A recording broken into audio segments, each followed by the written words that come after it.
aptitude, expertise, genius, gift. I'm the fucking talent. Hey, what's happening, Mike Schmidt, 40-Year-Old Boy Podcast. Look, there's a good chance I may go off the rails at some point in this show because I don't have any control of my faculties anymore. Because when the show started, I was fine. I've been sitting here waiting to do this show. I won't lie to you. I've been sitting here at the microphone, champing at the bit, waiting to talk to you guys and bring you all the entertainment you're used to getting on a Thursday afternoon / Friday morning, or whatever the fuck I decide to bring this to you guys these days.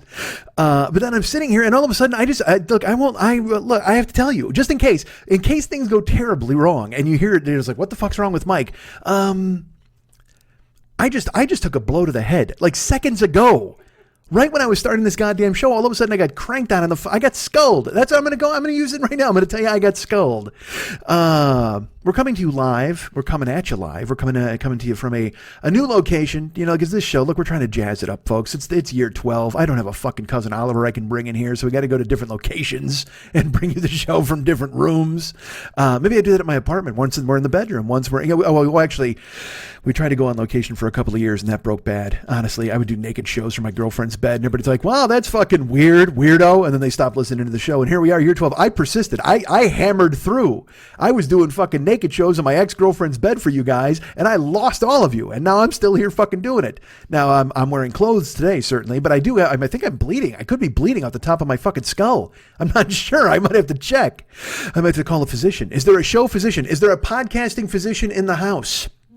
I don't think there is. All right, so here's the thing, folks. We are oftentimes... There are listeners to this show who are special people, good friends, lovely people who reach out and they're like, hey, Mike, I'm going to be in town. Want to drive me somewhere? And I'm like, well, that doesn't seem like what you would ask a fucking star. I mean, I'm the fucking talent. It seems kind of strange that you'd reach out and be like, hey, what are you doing? I'm like, oh, nothing. I'm cool. Did you want to have like lunch or something? Nah, I just need a lift to the convenience store to get something to drink. Could you do that while I'm in town? And I do it because what else am I going to do? Connect with people in a normal way? Nah, that's never fucking happening. I just saw somebody today bitching. They're like, how do you meet people if you don't do online dating anymore? And people are like, I don't know, you go out and meet them somewhere. And I just thought, no, you don't. You don't ever go out and meet anybody ever anymore. Nobody wants to go out anymore and meet anybody. You ever meet people? That's fucking terrible, right? Who the fuck wants to meet anybody? I met people today and I was just like, get the fuck away from me. Not interested. So we're here doing the show in a remote location, a secret location, if you will. My good friend Michelle, who I've talked to about on this show, who was with me when I had a legume meltdown, if you will, and I was angry at a salad. I got furious at a fucking salad, and she was sitting directly across from me, patiently dealing with it and being very nice. Well, she's come to town off and on because she comes to town for business and things like that. And oftentimes I will pick her up at the airport because, again, I need $20 like the next fucking guy because I'm a fucking failure, as we heard about on last week's show. Remember last week's show when I was telling you there was going to be a Hail Mary and there might be a check coming and all this other stuff? Yeah. Still in a bit of a holding pattern, folks. Still orbiting, still wondering what the fuck's going to happen. And here's the best part of it. Look, we talked last week and I'm like, you know what? I can't waste this opportunity. I can't wait to build the base of the pyramid with this Hail Mary once it lands. But the thing is, I'm waiting for it to land. So in my head, they were like, hey man, it went out on the fucking, the 4th or whatever. They said, so if it's not there by the 20th, let us know. Well, in my mind, I'm like, well, if it got sent out on the 4th, there's no way it's going to be any later than like this week. And then, and so I did exactly the thing I said I wasn't going to do. I'm like sitting back and I'm just like, all right, well, I'll wait till this thing gets here. And then then we start life. Let's do it, man. And then sure enough, folks, if this Hail Mary is in the air, I'm sure it's still in the air. I haven't been notified that it isn't arriving. But the thing that I referred to last weekend is the Hail Mary. Last week, I should say, has not arrived. I'm still in the end zone. I'm still surrounded by defenders who are clutching and grabbing at my jersey, trying to tear me down into the turf and break up this touchdown that could change the face of the game. So we're still waiting on it, but it has not arrived yet. Perhaps it's still in the air. Perhaps my quarterback is still scrambling behind enemy lines. I hope he does not overstep the line of scrimmage and have this all called back. I don't want to see any yellow flags. All I want to see is a ball nestling into my arms, and I'll cradle it and fall to the ground in the fetal position and go, ha, I bought myself another fucking month. Because that's all it's about now, Bo. I'll tell you, I'm 52 years old, and I just got to buy myself another month. That's it. We're just moving incrementally. I used to be, but I'll tell you what, this Hail Mary, That buys me another month, which is fantastic. Because last week, you remember, I wanted to buy myself another day. I'm like, oh my God, I got to buy me another day. Let's get that check from State Farm. Let's get somebody hand me 5 cents. Anybody give me $1. I don't want to be homeless. That doesn't make sense, right? I shouldn't be homeless. I mean, and you guys wouldn't let me be homeless, right? No, look at the way I roped you guys in here. None of you guys would let me be homeless, would you? Immediately, you would go ahead and let me stay at your place. And I know that some of you are lovely and you say that you would. But regardless, anyway, we have hope this week. Last week, again, we had hope. We still have hope because we have not, the Hail Mary, while it may not have arrived, I'm guessing it's still in the air. It's still en route. So there's still hope. Until I've been told no or until it hasn't arrived, then we're still ready to fucking tackle this thing, and that's cool. So Michelle's in town, and she's like, hey, what I do is she'll come to town, and then she works, and I pick her up at the airport, and then I'll take her, we'll go to lunch or dinner or something like that, and that's totally fun. Case in point, this evening, I picked her up in Burbank at the airport, and this is a late night record, folks. I'm not going to lie to you. It's past midnight, which is when, of course, I do my best work, and when listeners who've been on planes and working all day can't wait to pay attention to my fucking nonsense. Fucking Michelle, this is not a joke. I'm in a hotel room, all right? I'm in Michelle's hotel room, and I'm at a desk, and I'm facing a wall that can't be more than 18 inches away from me. I mean, it's if I wish I could there you go. That's not my head. It should have been my head. If I was close enough, I would have done my head. But that's me punching the wall. That's how close it is. And so I've got, microphone, I've got laptop all set up, and I'm at this table, and I've got this fucking wall looming over me with a lamp to my right. And where's Michelle, my supposed audience, the person who's going to listen to the show? Michelle's behind me in bed. She is under covers. She is literally, she has a comforter up to her neck. And I've been saying, look, I put this off. This is my fault because I picked her up at like 9:30. But it was at 9 o'clock, I think. And then she said, she's like, hey, I'm actually hungry. Did you want to get dinner? And I'm like, yeah, we can do that. And she's like, let's get, because there's a Chinese place, Indian place we like called Argo Blarg. That might be the name, might not be. But we call it Argo Blarg.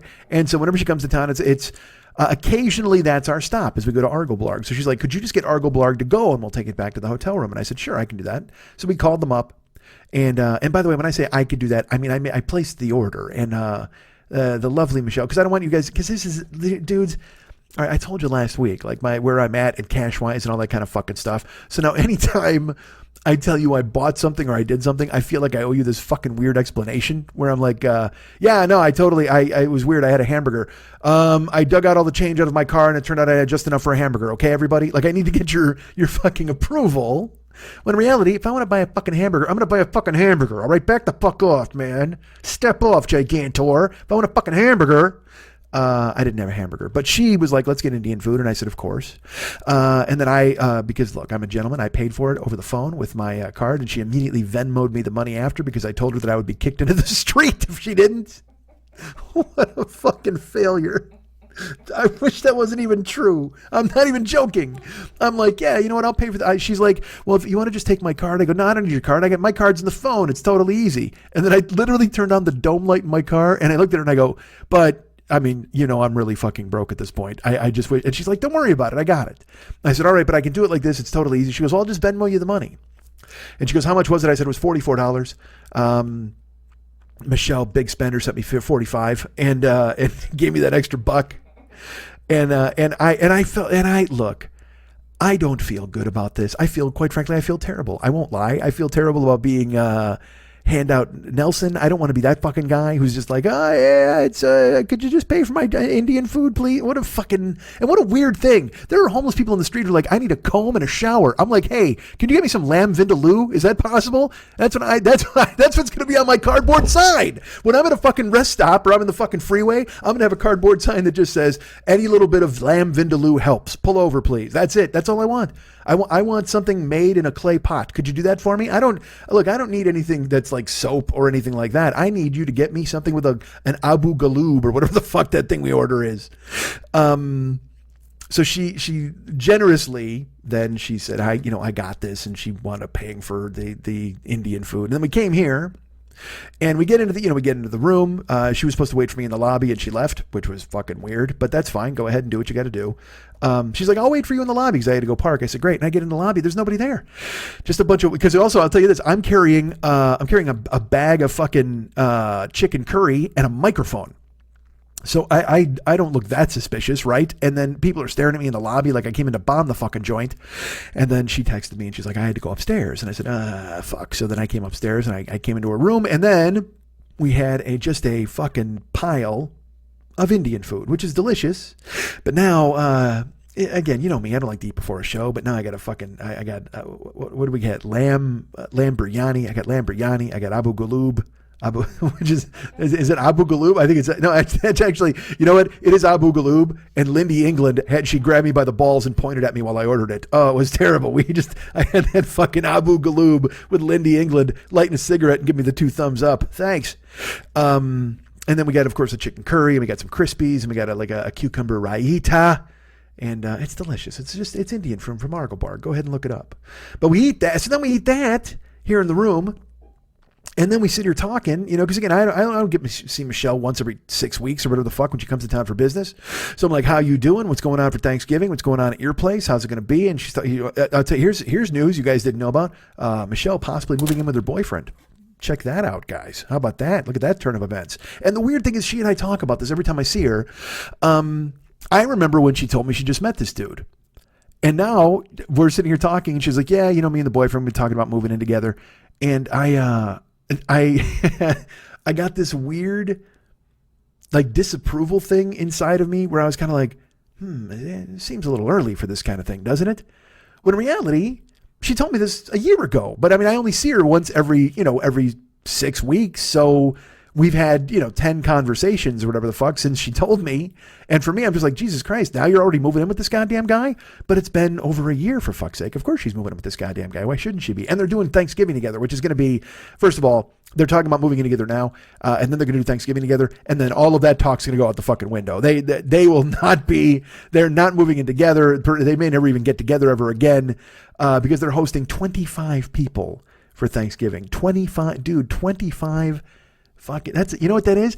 Get on a bus at like 2:00 in the afternoon and look around. Right there, that's Thanksgiving dinner. It's 25 fucking people just sitting right there. 25, dude, that is a lot of people. And she said, she's like, we're making a turkey and we're making a ham. And he's pushing for the hosting thing. Like, he's never hosted Thanksgiving, which also has red flags all over it to me. Like, I'm like, you're going to move in with a guy who's never hosted for Thanksgiving? Who is this guy? And then I realized, like, because Michelle's a lot younger than me, but she's, I think because she's, all right, I'm like 15 years older than Michelle, I think. I thought I was 20 years older than Michelle, but I was corrected today as we were talking. And then, get this, her boyfriend is 15 years younger than she is. So that's no wonder the guy hasn't hosted any Thanksgivings. He's 20 years old, for fuck's sake. The guy can barely drink. Matter of fact, he doesn't drink. He can't afford any liquor. He can't go buy it. That's the only reason he's dating Michelle. I'm calling it right now, Michelle. The only reason he wants to move in with you is so you'll buy his fucking White Claws or whatever the fuck. He could be 40. I don't know this fucking guy. I don't even know his name. I think I saw a picture of him on Facebook once, and I was like, it was a thing where, because I'm with Michelle and we're talking and everything, and then I see the guy and I'm like, this guy's not good enough for Michelle. Who the fuck does this guy think he is? I'm sure he's lovely and he's talented. Because Michelle, I've known Michelle now, goddamn, well, since the show started. I don't know if were you a Never Not Funny person? No, I was year 3. Year 3 is when she burst on the scene. Which was just in time for me to go on the road and do stuff, and then she actually came to Seattle to see me in Seattle. With her then boyfriend at the time, who's actually, I think he might still be a listener to this show too. I'm not going to say names and things like that, but he was a good guy, and you know what happened? The two of them were going to host a Thanksgiving. Next thing I know, Michelle's single. So this is why I predict this. This is why I know this is going to fucking happen. Don't have any holidays with your fucking significant others. Just or not even significant others. Or let's put it this way: wait until they're much more significant. Don't get married. Get a ring. You got to put a ring on it if you're going to host a fucking turkey day. That's the bottom fucking line. You can't fucking be hoping that things are going to go well when you guys are just like a couple, because then it's all quiet, and then who's going to do the dishes, and then somebody fucks up the turkey, and you're like, I can't fuck this guy anymore. He just ruined a turkey. I will tell you this, I've made 2 turkeys in my life and they were fucking stellar. So you can all still fuck me. How about that? Take that to the fucking bank. But the second a guy fucks up poultry, you can't give him any more head, right? That's it. It's over. He's forfeited his right to anything. Any claims he might have had on your body or sex with you is gone if this guy fucks up poultry. Which is why I then put it to you guys out there. But stick to chicken and turkey. Don't try to get exotic. Don't try to make your lady a fucking quail, because you fuck that quail up, that's it. You can't fuck anymore. It's over. That's the rules. It's in the dating handbook. Right there in the midst of poultry and fucking. You ever got poultry and fucking? It's right when it came out of The Joy of Sex. Poultry and fucking. It's right there. You have to go ahead and make the proper poultry because otherwise you don't get rights to a lady's nether regions anymore. Jesus Christ, when was this book written? In the fucking 1700s? A lady's nether regions? So good for her. She's hosting Thanksgiving, and I'm excited. So we wind up talking. We sit here, and we talk until now, which is fucking midnight. It's 12:20 or whatever the fuck now. And she's in bed with the fucking covers pulled up. And I mean, there's a light on that shouldn't be on. And I made her turn the TV off because she was staring at that. And so to get this, so I even said to her, I go, hey, look, I'm going to turn the TV off. She's like, yeah, I was wondering about that. I go, well, I just don't want it shining into my eyes. If you need it on, that's totally fine. She goes, look, if I want to ignore you, I've got a phone. Wow. Well, thanks. This was, by the way, after I spent 30 minutes telling her how hard it was to do a show. I'm like, I got to belly up to the fucking desk, and I keep looking at. I go to the microphone. I walk up to this microphone now, and it's like a child with a hot stove. Where I hook up and I'm like, and I run away from it and I hide, or like a dog who hears a weird noise or something. I don't know what the fuck it is, man. This used to be just the fucking thing where I flipped it open and just fucking rampaged, and now, man, the rampaging has ended. I'm just in a fucking rocking chair. It's fucking over. So she's probably on the phone now, texting her friends and going, what the fuck is that? Or maybe she's texting her boyfriend. That's gross. They're having weird sexts behind me. Don't have sexts behind me. I understand the way that works when you're in a hotel and you're with somebody who isn't your lover. Lover? What is wrong with me? Nether regions and lover? What the fuck have I become? I'm like this Miles Standish of weird sex language now. And why do I go pilgrim? Because it's Thanksgiving? Why the fuck does he come up? Jesus. All right, so she's back there on the phone, and I'm bothering her, and I because I even said that to her. I go, look, I don't want to fucking ruin your night. I already ruined your night by making you. I'm the weirdest date ever. Where I'm like, you don't have to pay for this food. It's ruining your night. And she's like, no, I'm starving. Like, I want to get this food. I'm sorry. I'll as soon as I get this Hail Mary check, I'll Venmo you the money. She's like, Jesus Christ, will you just eat Chinese food or Italian, Indian food and shut the fuck up? Actually, we did. We ate Chinese and then Italian and then Indian. That's why all of us are we're so full right now. Oh my God. We went to 3 different places. We went to Argoblarg. We went to Argoblarg Chan. We went to the Argoblarg Garden with the never-ending breadsticks. Oh, so good. So I said to her, because she was the one who she asked if I would do a show while she was in town, because she's been in town a bunch of times and never brought it up. And again, so you know me and you know the way my brain works. Like all the other times she's come to town, in my brain I've gone, why the fuck has she never asked me to record a show while she's in town? That just seems weird. And then I go, whatever the fuck, it doesn't matter, because I like hanging out with her, having dinner, talking all night, whatever the fuck. She crashes, I take her to the airport. It's fun. But there was that nagging thing in my brain that went, well, obviously she doesn't fucking want me to record a show, which is weird as hell. I mean, I don't get that. All right, that's fine, whatever. Maybe she it's fine if she doesn't want me to, okay. And then this time she's like, hey, you want to record a show? And I'm like, yeah, I guess I could do that. And now I'm like, oh my God, I can't believe she wants me to record a show. I guess the point is I'm never happy, folks. I'm the fucking, hey man, I'm the talent. How do you fucking not ask me to record a show? Hey, can you record a show for me? Oh man, I got to do that now? I don't want to fucking work. Let's just have fucking Indian food and nod off. Although she gets to do that. That's the thing. She can do that fucking plan. She can have Indian food and nod off. Just let me shout it at this fucking wall. Fuck. Nobody's sleeping over there. Nobody's staying on this floor. Not anymore. Nobody's sleeping anymore. Because I just fucking hit the wall. All right. They're going to come over here. I hope they do. God, I want them to. I think they hit the wall back. Also, but you know what? I got to be honest with you. I'm so close to the wall, they can hear me. There's no fucking doubt they can hear this, right? This was your plan. This is what you wanted me to do. Here in the, I don't want to give the name of the hotel, but I will say that if Mary was here, she ought to stay here. How about that? I don't want to give away exactly where it is, but I would say that if you went to the woods in the land, there would be some hills. All right, so that's where I'm at right now. I don't know why I'm telling you this, because here's the thing, you're going to find out exactly where this is, and then you're going to look it up, and next time Michelle's in town, someone's going to kill her, and then I'm going to get fucking blamed. God damn you.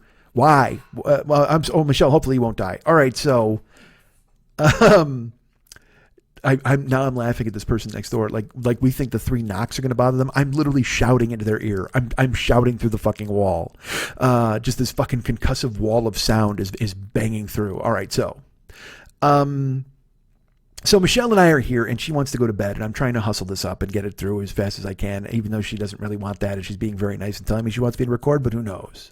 I don't know if any of that is really true. And also, I'll tell you this, because, it's Tuesday. I'm recording this on a fucking Tuesday night in her house, or in her fucking hotel, and the show has been, is it coin flip? Is it going to come out on a Wednesday night or a Thursday morning or a Friday? I mean, we've been, and look, I'm still churning out product and I think it's good product, but at the same time, there isn't any real set time for it to come out. So I've been a little fried by that. And then when she asked me to record, I also, because I'm a weirdo, in my brain, I thought maybe she was asking me to record because she was tired of getting the shows on Friday, so she wanted to make sure I had it done on time this week. Like she was some weird podcast boss who came to town and wrangled me and thought she was that. And the thing is, because again, you know me, if you're doing that, then that's fine. I can understand that a little bit, but at the same time, I get mad because I think you're fooling me and you put one over on me. So I had to ask her in the car. I said, "Look, I got to ask. Did you ask me to do this show because you wanted to make sure it was done on time this week?" And she just looks at me like, I don't have any idea what you're talking about. I said, well, the show comes out sometimes on Thursday night, sometimes on Friday. Sometimes, does that frustrate you? And then you want to make sure that I get the show done on time. And she's like, Mike, no, I just thought it would be fun to have you record because I've never seen you record before. And I'm just fucking haunted, man. I mean, I don't know. And how am I still this fucking haunted? After 12 years of doing this show, after fucking 13 years of podcasting, how can I still be in that vein of, I don't know if anybody really wants this. It's so fucking strange. I can't explain it. I don't know why it lurks. Because again, Michelle is a good friend and has supported the show for 9 fucking years. Although I'll tell you this, when we're in the car and we're talking about the Indian food, and I said, the Hail Mary check hasn't arrived yet. And she's like, what are you talking about? I said, well, I talked on the show last week about the Hail Mary and how I was going to be, and she just goes, oh, I must not have heard that show.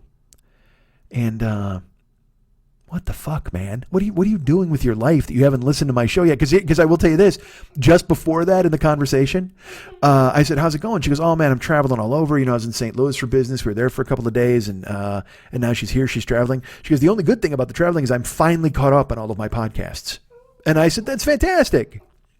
And then I said, well, you heard about the Hail Mary check? And she's like, I don't know. I didn't hear that episode. And it's like, so, and I looked at her and I went, so I'm out. I mean, obviously I'm not even in the fucking rotation anymore. She's like, oh, stop. And I go, no, because clearly you just told me you were done. And then here's my favorite thing she said. She goes, oh man, I got to check that podcast app. It's been giving me trouble. Yeah. Oh, has it really?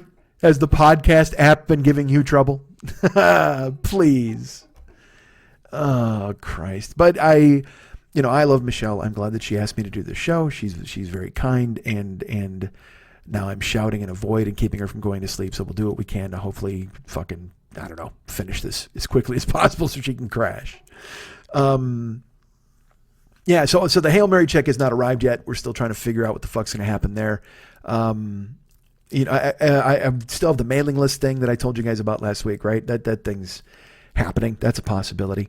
And by the way, I recognize also nobody's going to be listening to the show because you're all going to be very busy watching Disney Plus. That's what I keep hearing from everybody on every social media fucking outlet in the world. I've never seen so many adult children in my life have their lives completely run off the rails by the re-release of Cinderella. What the fuck and again, I know I like dumb things. All right. I like wrestling and I like weird football and all that kind of shit. I get it. But you guys, you just fucking, the new Star Wars is out and everybody's just, it's Christmas morning and I shouldn't care. I shouldn't be upset or sad about it at all. But I saw a thing today. I was just telling Michelle too. I saw a trailer for a new Harley Quinn cartoon and it's a cartoon. It's not even, they're making a Harley Quinn movie with Margot Robbie, but they're also making a Harley Quinn cartoon.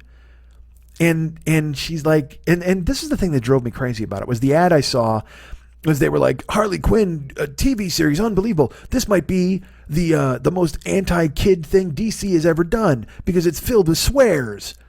And I'm like, what 9-year-old wrote this? It's filled with swears. What is that even? I don't understand why swearing or why does that upset the apple cart so much. But I guess because it's Harley Quinn, I don't fucking know, dude. And what do I know? Again, I like dumb things. I like wrestling and nonsense. And I like Batman. I mean, I'm excited about I wasn't going to be, but now that they fucking, with Paul Dano as the Riddler and Colin Farrell as the Penguin, like, I'm like, all right, I'm on board. You got me. You fucking roped me in again. But this Disney Plus, and then, by the way, Disney Plus is like, everybody's going crazy about it. Did you know that Apple released a streaming series? Like, was that 2 weeks ago or a month ago? I don't even know. It could have been a year ago. All I know is I see all these commercials for all these shows that Apple is running. There's some show with Jennifer Aniston. Like, I was shocked. It's like Jennifer Aniston, Reese Witherspoon, who has like an Oscar, and Steve Carell.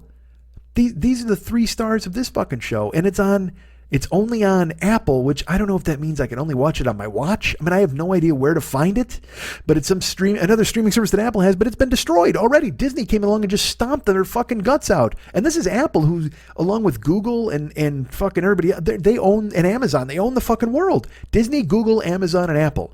How did Apple fall so far behind with the streaming thing? I guess they decided to make 8 shows or 10 shows, or someone told me they have 10 shows and that's it. They don't have any back catalog. Like, dude, if you're fucking Apple, shouldn't you be buying back catalog or just hiring more people to do more dumb shows?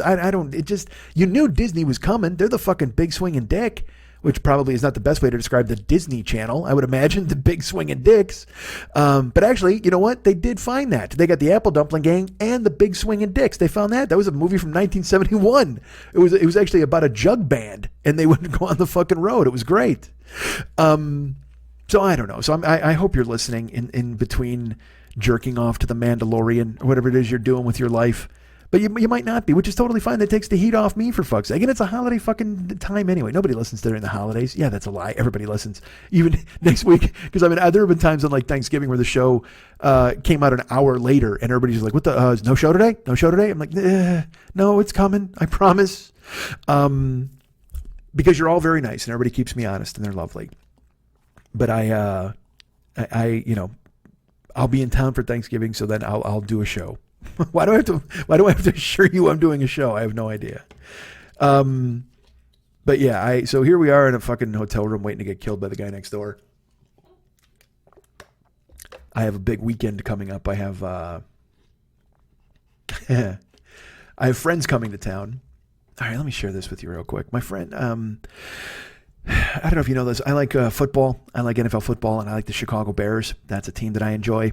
Well, the Chicago Bears, are going to be in town this weekend here in Los Angeles, and they're playing the Los Angeles Rams. So, if you don't know this, last year Chicago Bears were they finished 12-4. They won their division, and they with a new coach and a new attitude and a new defense, and they were just fucking up everybody, baby. They were ready to announce themselves as the new bad boy on the block in the NFC North, and I was fucking excited about it.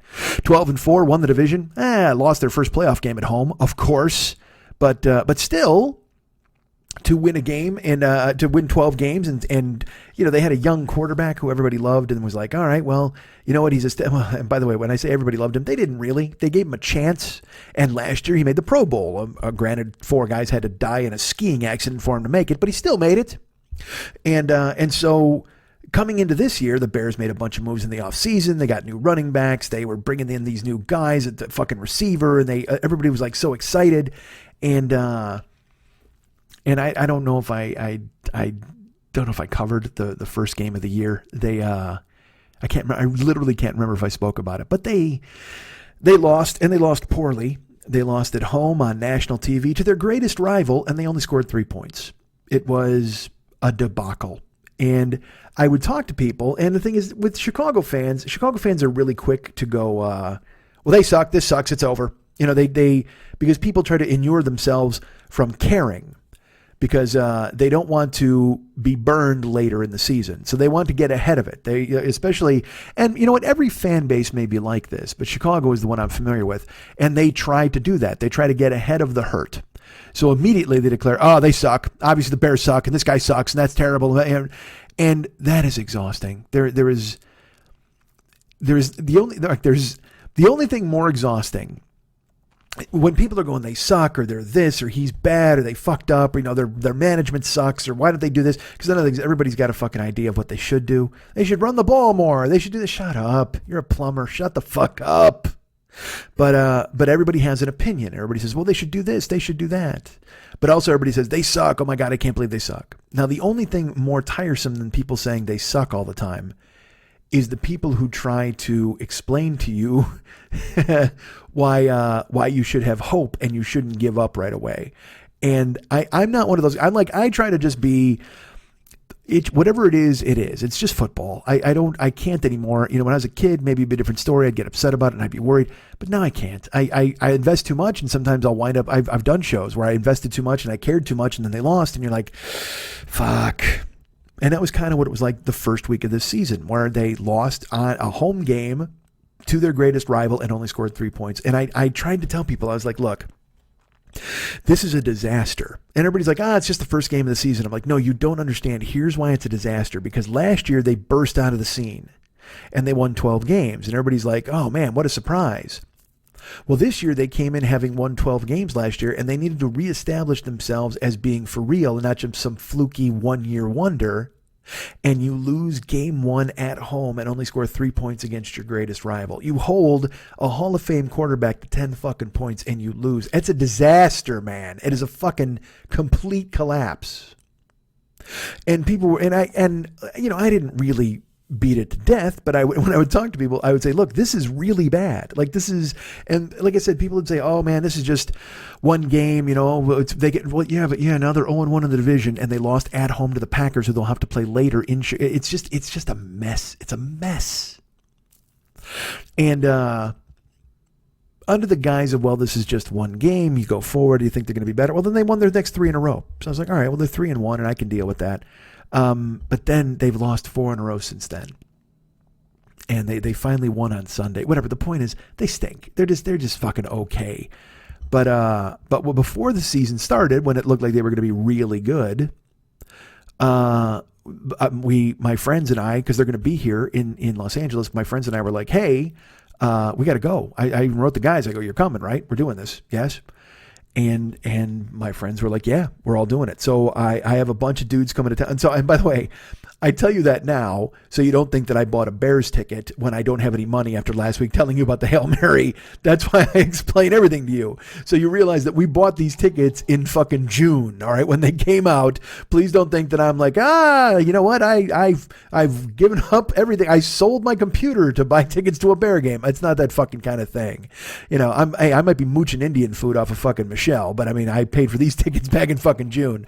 Because also, I won't lie, part of me saying this is also so she's behind me half asleep going, wait a minute, you bought a fucking football ticket and I just paid for Indian food, you fuck? Which I don't want to be the case. But you've had that happen. Like, that's why my buddy Chip won't loan money. He and I don't blame him. He and I talked about it and he's just like, no, I don't loan anybody fucking money. I just don't. Because you wind up resenting anything that they fucking do. If someone owes you $500 and then they tell you they went to a movie, you just automatically get your hackles up a little bit. Like, you want to say, all right, well, I mean, that person's got to live their life. It's not like they're going to go into the fucking salt mines until I get my $500.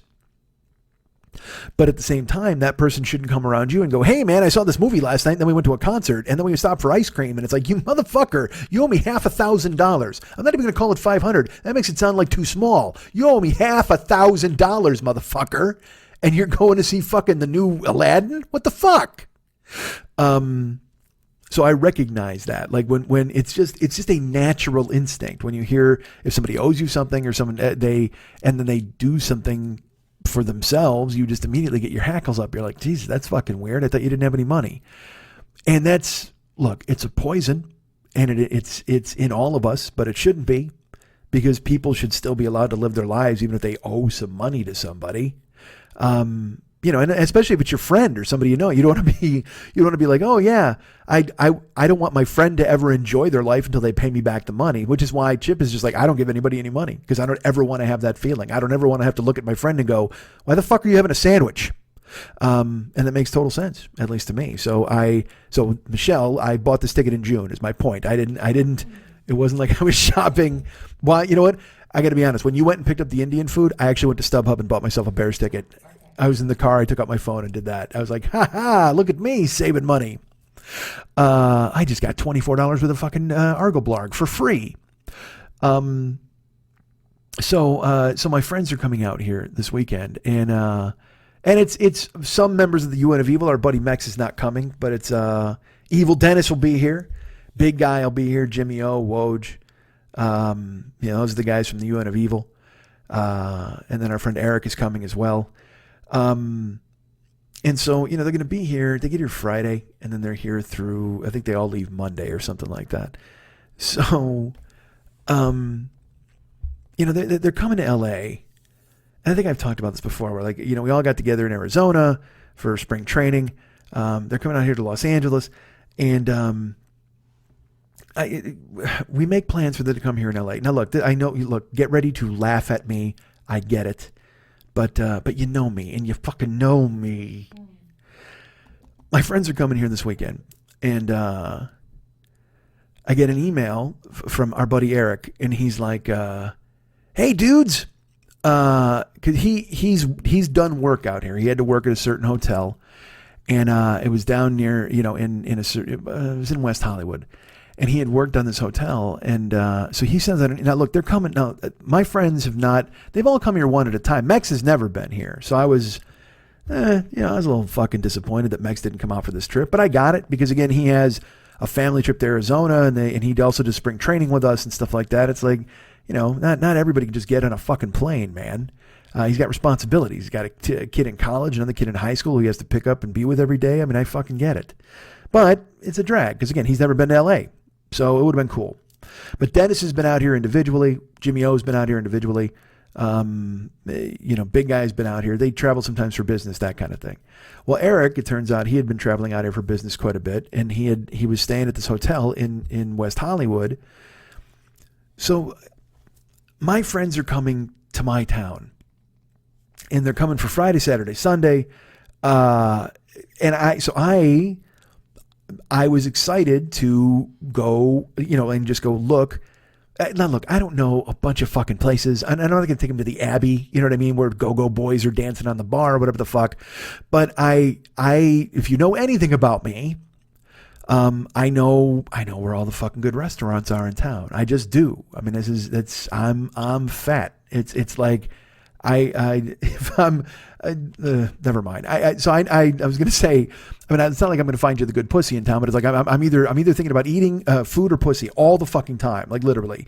So if we're going to go to a restaurant, I can get you to that. And I have a bunch of places out here and also it's Los Angeles. There's world-class restaurants out here. So I could not wait. I was excited.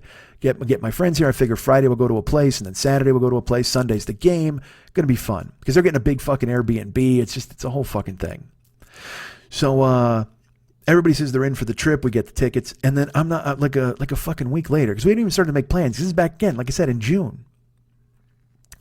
And I get an email from Eric, and he's like, "Hey guys, you know what? When I was staying out there at the hotel, I got a hookup at this place, so I'll get us 2 rooms on Friday, and then when he was in town, he was going to he was staying by the Strip, which is where the Whiskey and the Troubadour and the Rainbow. Well, the Troubadour's not on the Strip, but the Whiskey, the Rainbow, the Viper Room. These are all on the Strip, on the Sunset Strip, and the Troubadour's down in Santa Monica.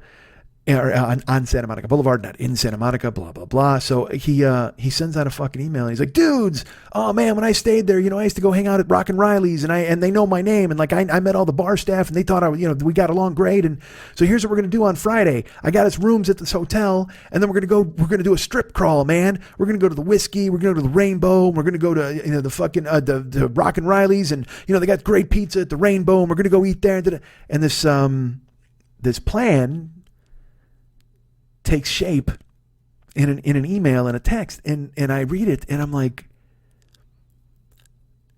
look, people come to town, have fun. I can pretend like I don't care, but I fucking care, because you know what, motherfuckers? I've lived here for fucking 25 years, and you're gonna come to town, and you're. Yeah, and first of all, he didn't even pick like a restaurant. Because look, this happened to me once before when Dennis came to town. Fucking evil Dennis came to town, and he's like, "Oh man, there's a Thai joint we're gonna go to. It's fucking great." I go, "Dennis, I've lived here for 10 years.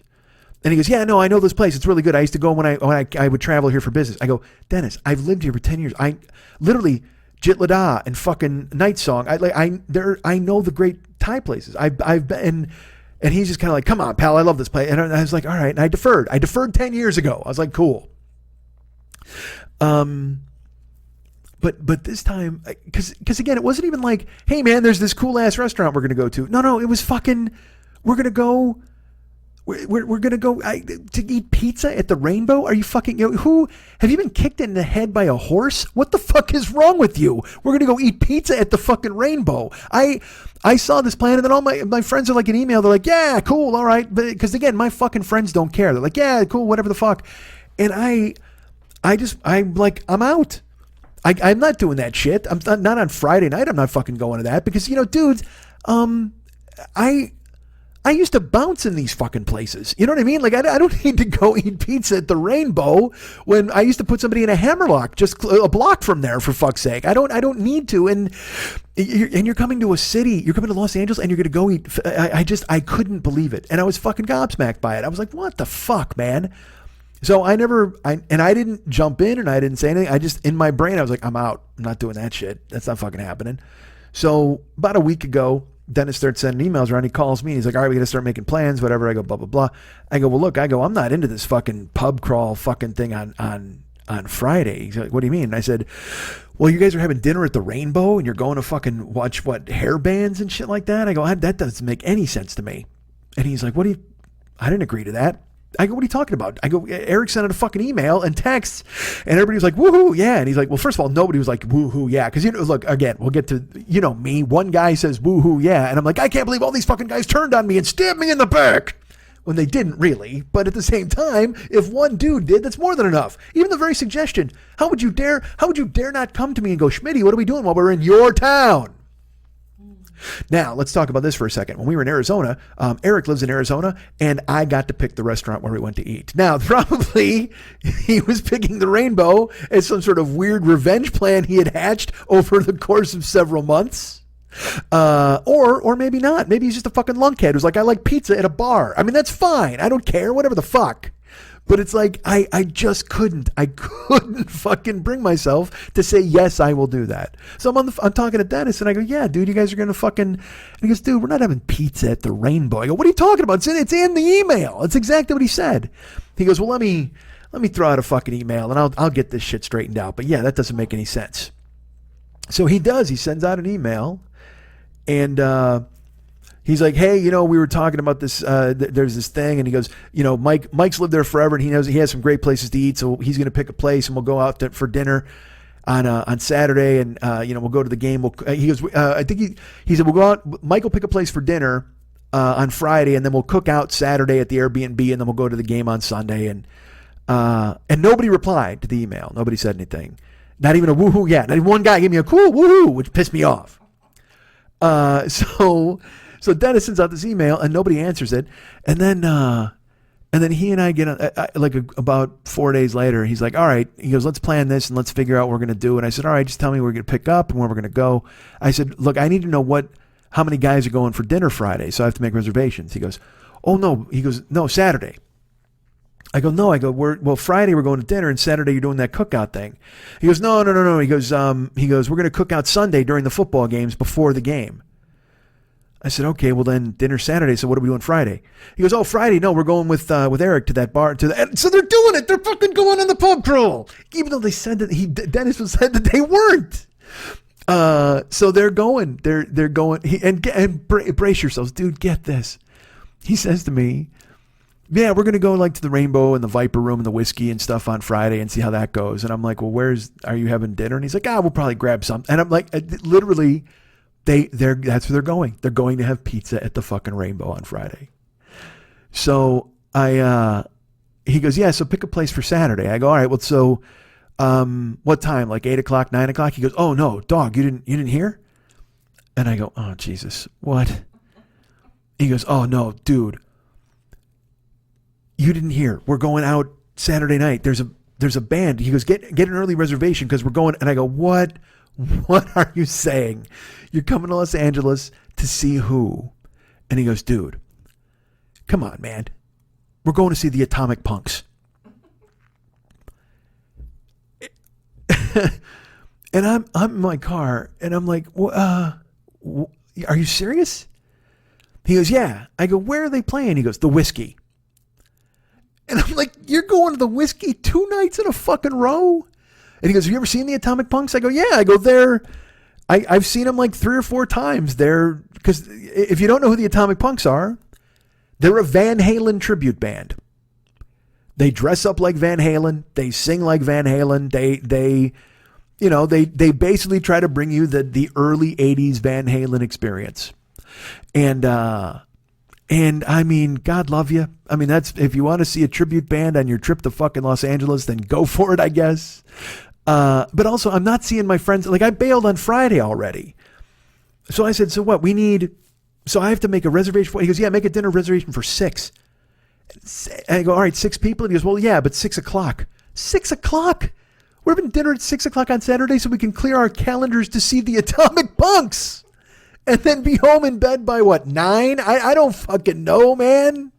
I don't, and I mean, look, I love my friends and good for them. And I will tell you this, Mex is so fucking happy he's not coming. I haven't even told him about the Atomic Punks yet. Like, I mean, when I told him about the Whiskey and all that, because Mex wants to murder all hair metal bands. Like, you know how people get that time machine? They're like, oh man, I would go back and kill Hitler. Mex would go back in time and kill Vince Neil from Motley Crue. Like, that's, and in his crib. So that shit never happened. Like, he would do whatever he could to try to make sure that fucking hair metal never existed because he hates it so fucking much. And when I told him that we were going to I go, dude, we're going to the fucking Whiskey and the Rainbow on Friday. And they're having, and he's just like, God damn, I'm so happy I'm not there. And I'm like, dude, fuck you, man. I got to go to this. But I told Dennis, I go, man, I can't go Friday anyway. Cause I mean, I don't, money is a thing right now. I mean, but if it was something I wanted to do, I'd probably find a way to do it. But I'm not going to the fucking Whiskey and the Rainbow to what? To see the Lemmy statue and have uncooked pizza and play Pac-Man? Jesus fuck. But I'm already not seeing them on Friday. So then on Saturday, I'm like, he said they're going to the Atomic Punks. He goes, you going to go with us? And I'm like, yeah, I guess so. I mean, and he's like, are they any good? And I'm like, they were when I saw them 15 years ago, man. I go, I don't know if they've upgraded the personnel because, again, there was a guy named Ralph. Ralph was he was the Dave. And so Ralph Saenz is his name. And he actually graduated from Atomic Punks and he joined a band called Steel Panther. And Steel Panther goes and they make silly metal music now. You know what I mean? They write songs, odes to fucking pussies, whatever the fuck. They're like a jokey metal band, but they record metal, like 80s metal music now. But that was Ralph then. Like when I saw them in 99. I mean, I saw them when I first fucking moved here, when there was some novelty to it. And I can't imagine it's the same guys in the Atomic Punks because now they have to be wearing thicker wigs than actual Van Halen is wearing at this fucking point, right? I don't know. But like I said, I'm not seeing my friends on Friday. So I gotta go Saturday. And he's like, hey man, make sure you bring a bag, like if you want to stay over in the Airbnb or whatever. And part of me is just like, man, so I said yes. So I'm going to see the Atomic Punks on Friday. And I don't have any idea why. I mean, I don't have any idea why. I thought the Bear game was going to be the biggest disappointment of the fucking weekend. And also because he wanted like the reservations for like 6 or 6:30. I wanted to take them to Animal, which is the restaurant I want to go to, which I love. And unfortunately they don't have anything at 6 or 6:30 for 6 people. He goes, we can get you in at 9. And I'm like, oh, that's great. Well, if my friends were adults, we could probably take the 9 o'clock dinner reservation. However, we're all going to see the Atomic Punks at the Whiskey. So I couldn't possibly come there and have any sort of your toasted bone marrow fucking nonsense because these motherfuckers have me going to see a goddamn knockoff tribute band. And it'll be fun to see my friends. I just don't understand the point. I don't, because, all right, here's the thing. If we're going to do this, we should really embrace it. Like, we should fight. Like, we should do really dumb, fucking rude shit while we're there. Like, we should, because there's 6 of us now, so we should just be a fucking Voltron of assholes and just fucking rampage on everybody, or start a mosh pit, or do something, man. Because if we're gonna do, because what's the point in going? Yeah, we all wore fucking polo shirts, and then we saw the Atomic Punks, and we were home snoozing by 11 o'clock. Fuck that. We need, if you're coming here to do this dumb shit, we need a fucking story. If you guys won't get arrested on Friday, we have to get arrested on fucking Saturday. You know, I was talking about possibly going to see Slayer at the end of the month and starting a pit. Nothing wrong with some pit practice at the Atomic Punks. Because this is, and I can't even, and look, I also have to share this with you. I don't know. I don't have any idea who is going to be at the Atomic Punks show. They've been playing this fucking area for 20 years, man. 20 years feeding off the corpse of Van Halen, going out and doing shows. And I know it's fun and ho-ho and whatever the fuck. But bands, like, I've seen them 3 times, and I paid once, and I saw them twice when I was bouncing at the House of Blues. But you can't be getting repeat business, right? Nobody. And the only people who are these nostalgia junkies who are like, oh man, remember when Van Halen was the fucking greatest? Well, these guys are just like it, man. But I mean, you're just in a room with a bunch of people who sleep on futons, man, and never made it, and want to just wallow in the nostalgia of it all. I don't know. What the fuck do I know? I mean, I'm going to see the fucking Bears on Sunday too, and I know I'm sitting there, I'm talking about Disney, I'm talking about all this bullshit. Like, is everything doomed to repeat? Is everything doomed to just fucking get regurgitated back into our face? I saw a commercial the other day for Charlie's Angels. They made another Charlie's Angels movie. Like, I don't know.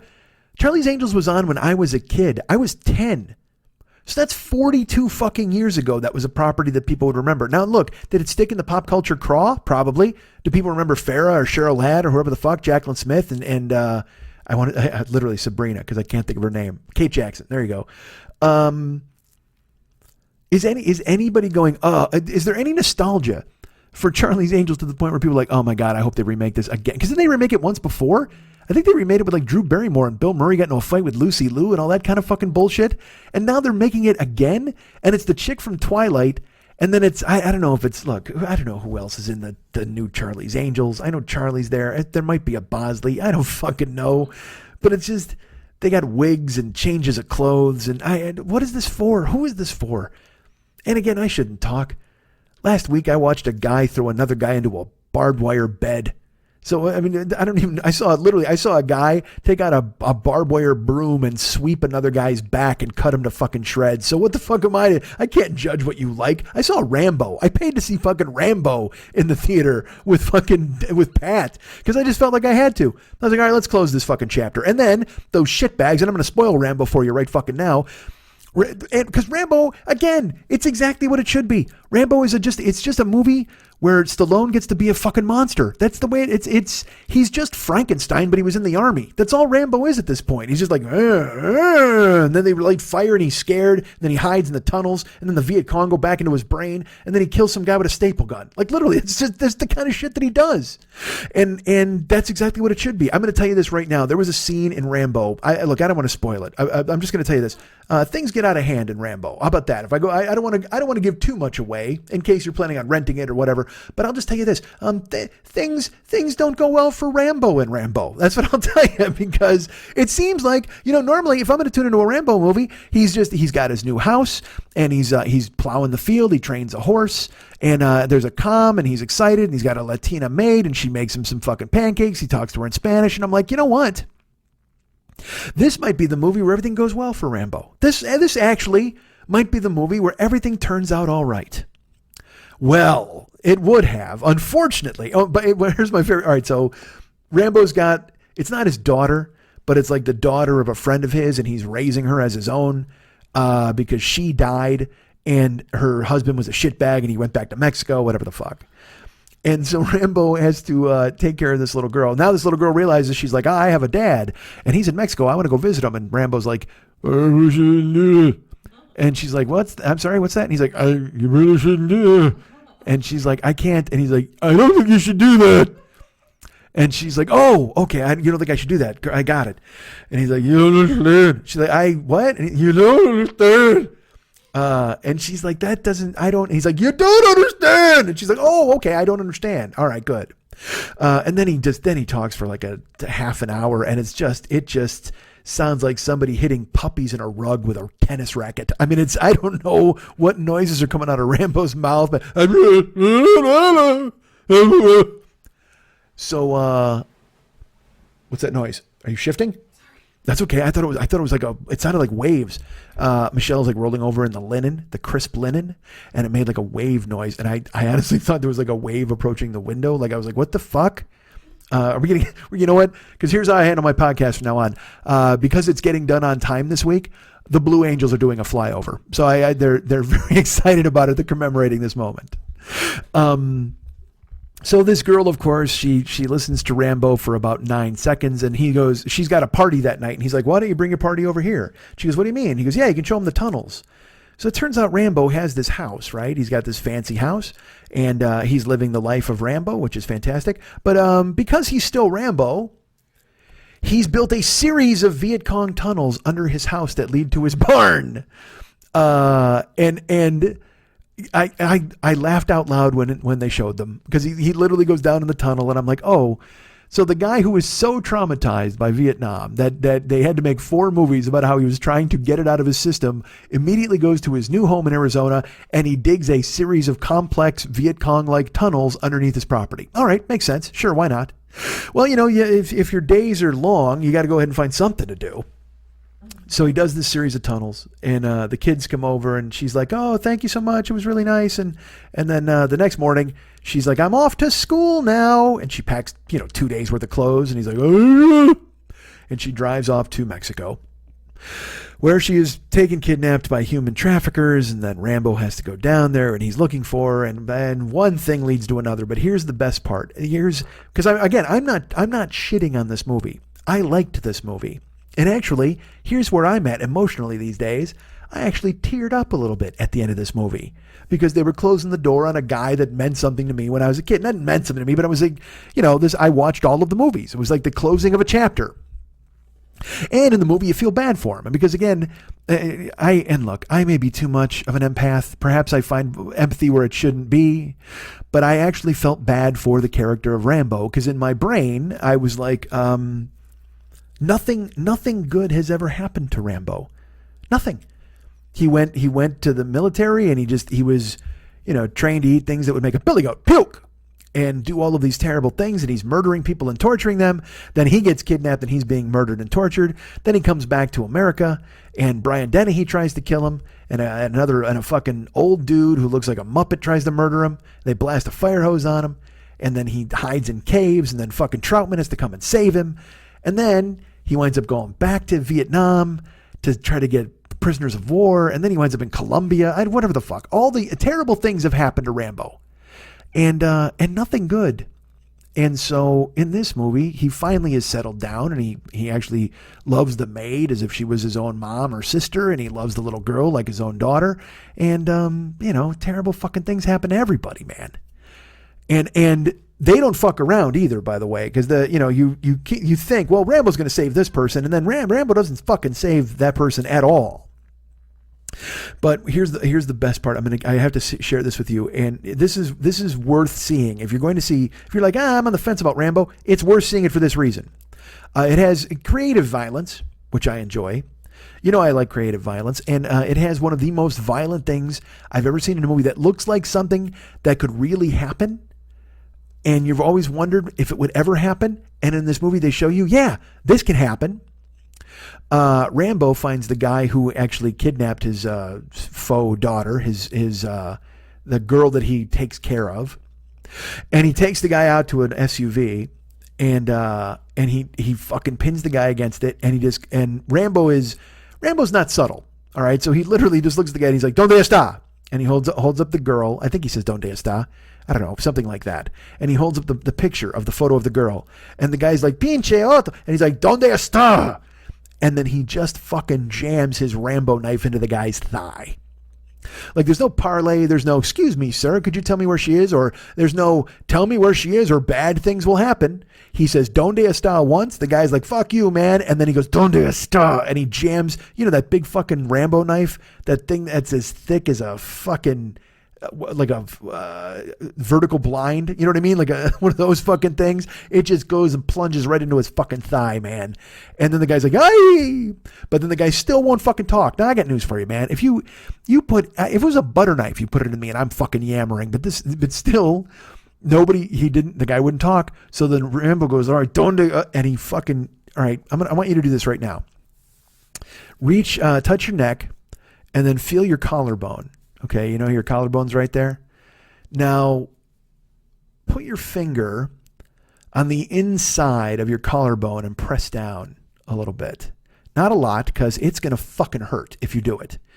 But if you feel for your collarbone, I'm doing it right now as we speak, and you push in a little bit, you can feel that there's that soft spot of flesh that goes around your collarbone. Now, I will tell you this. The Rambo movie didn't introduce me to this concept.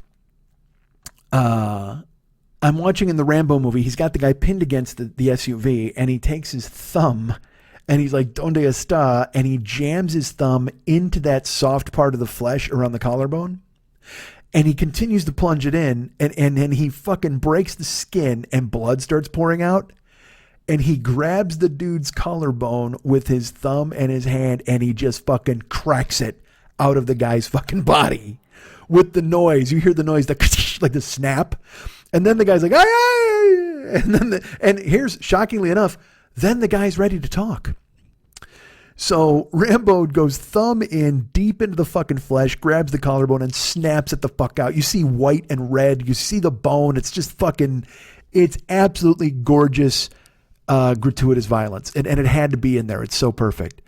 But as I said, Rambo wasn't the one to introduce me to this concept, because that particular punishment, that was something I used to get from my older brother when I wouldn't do my chores on time.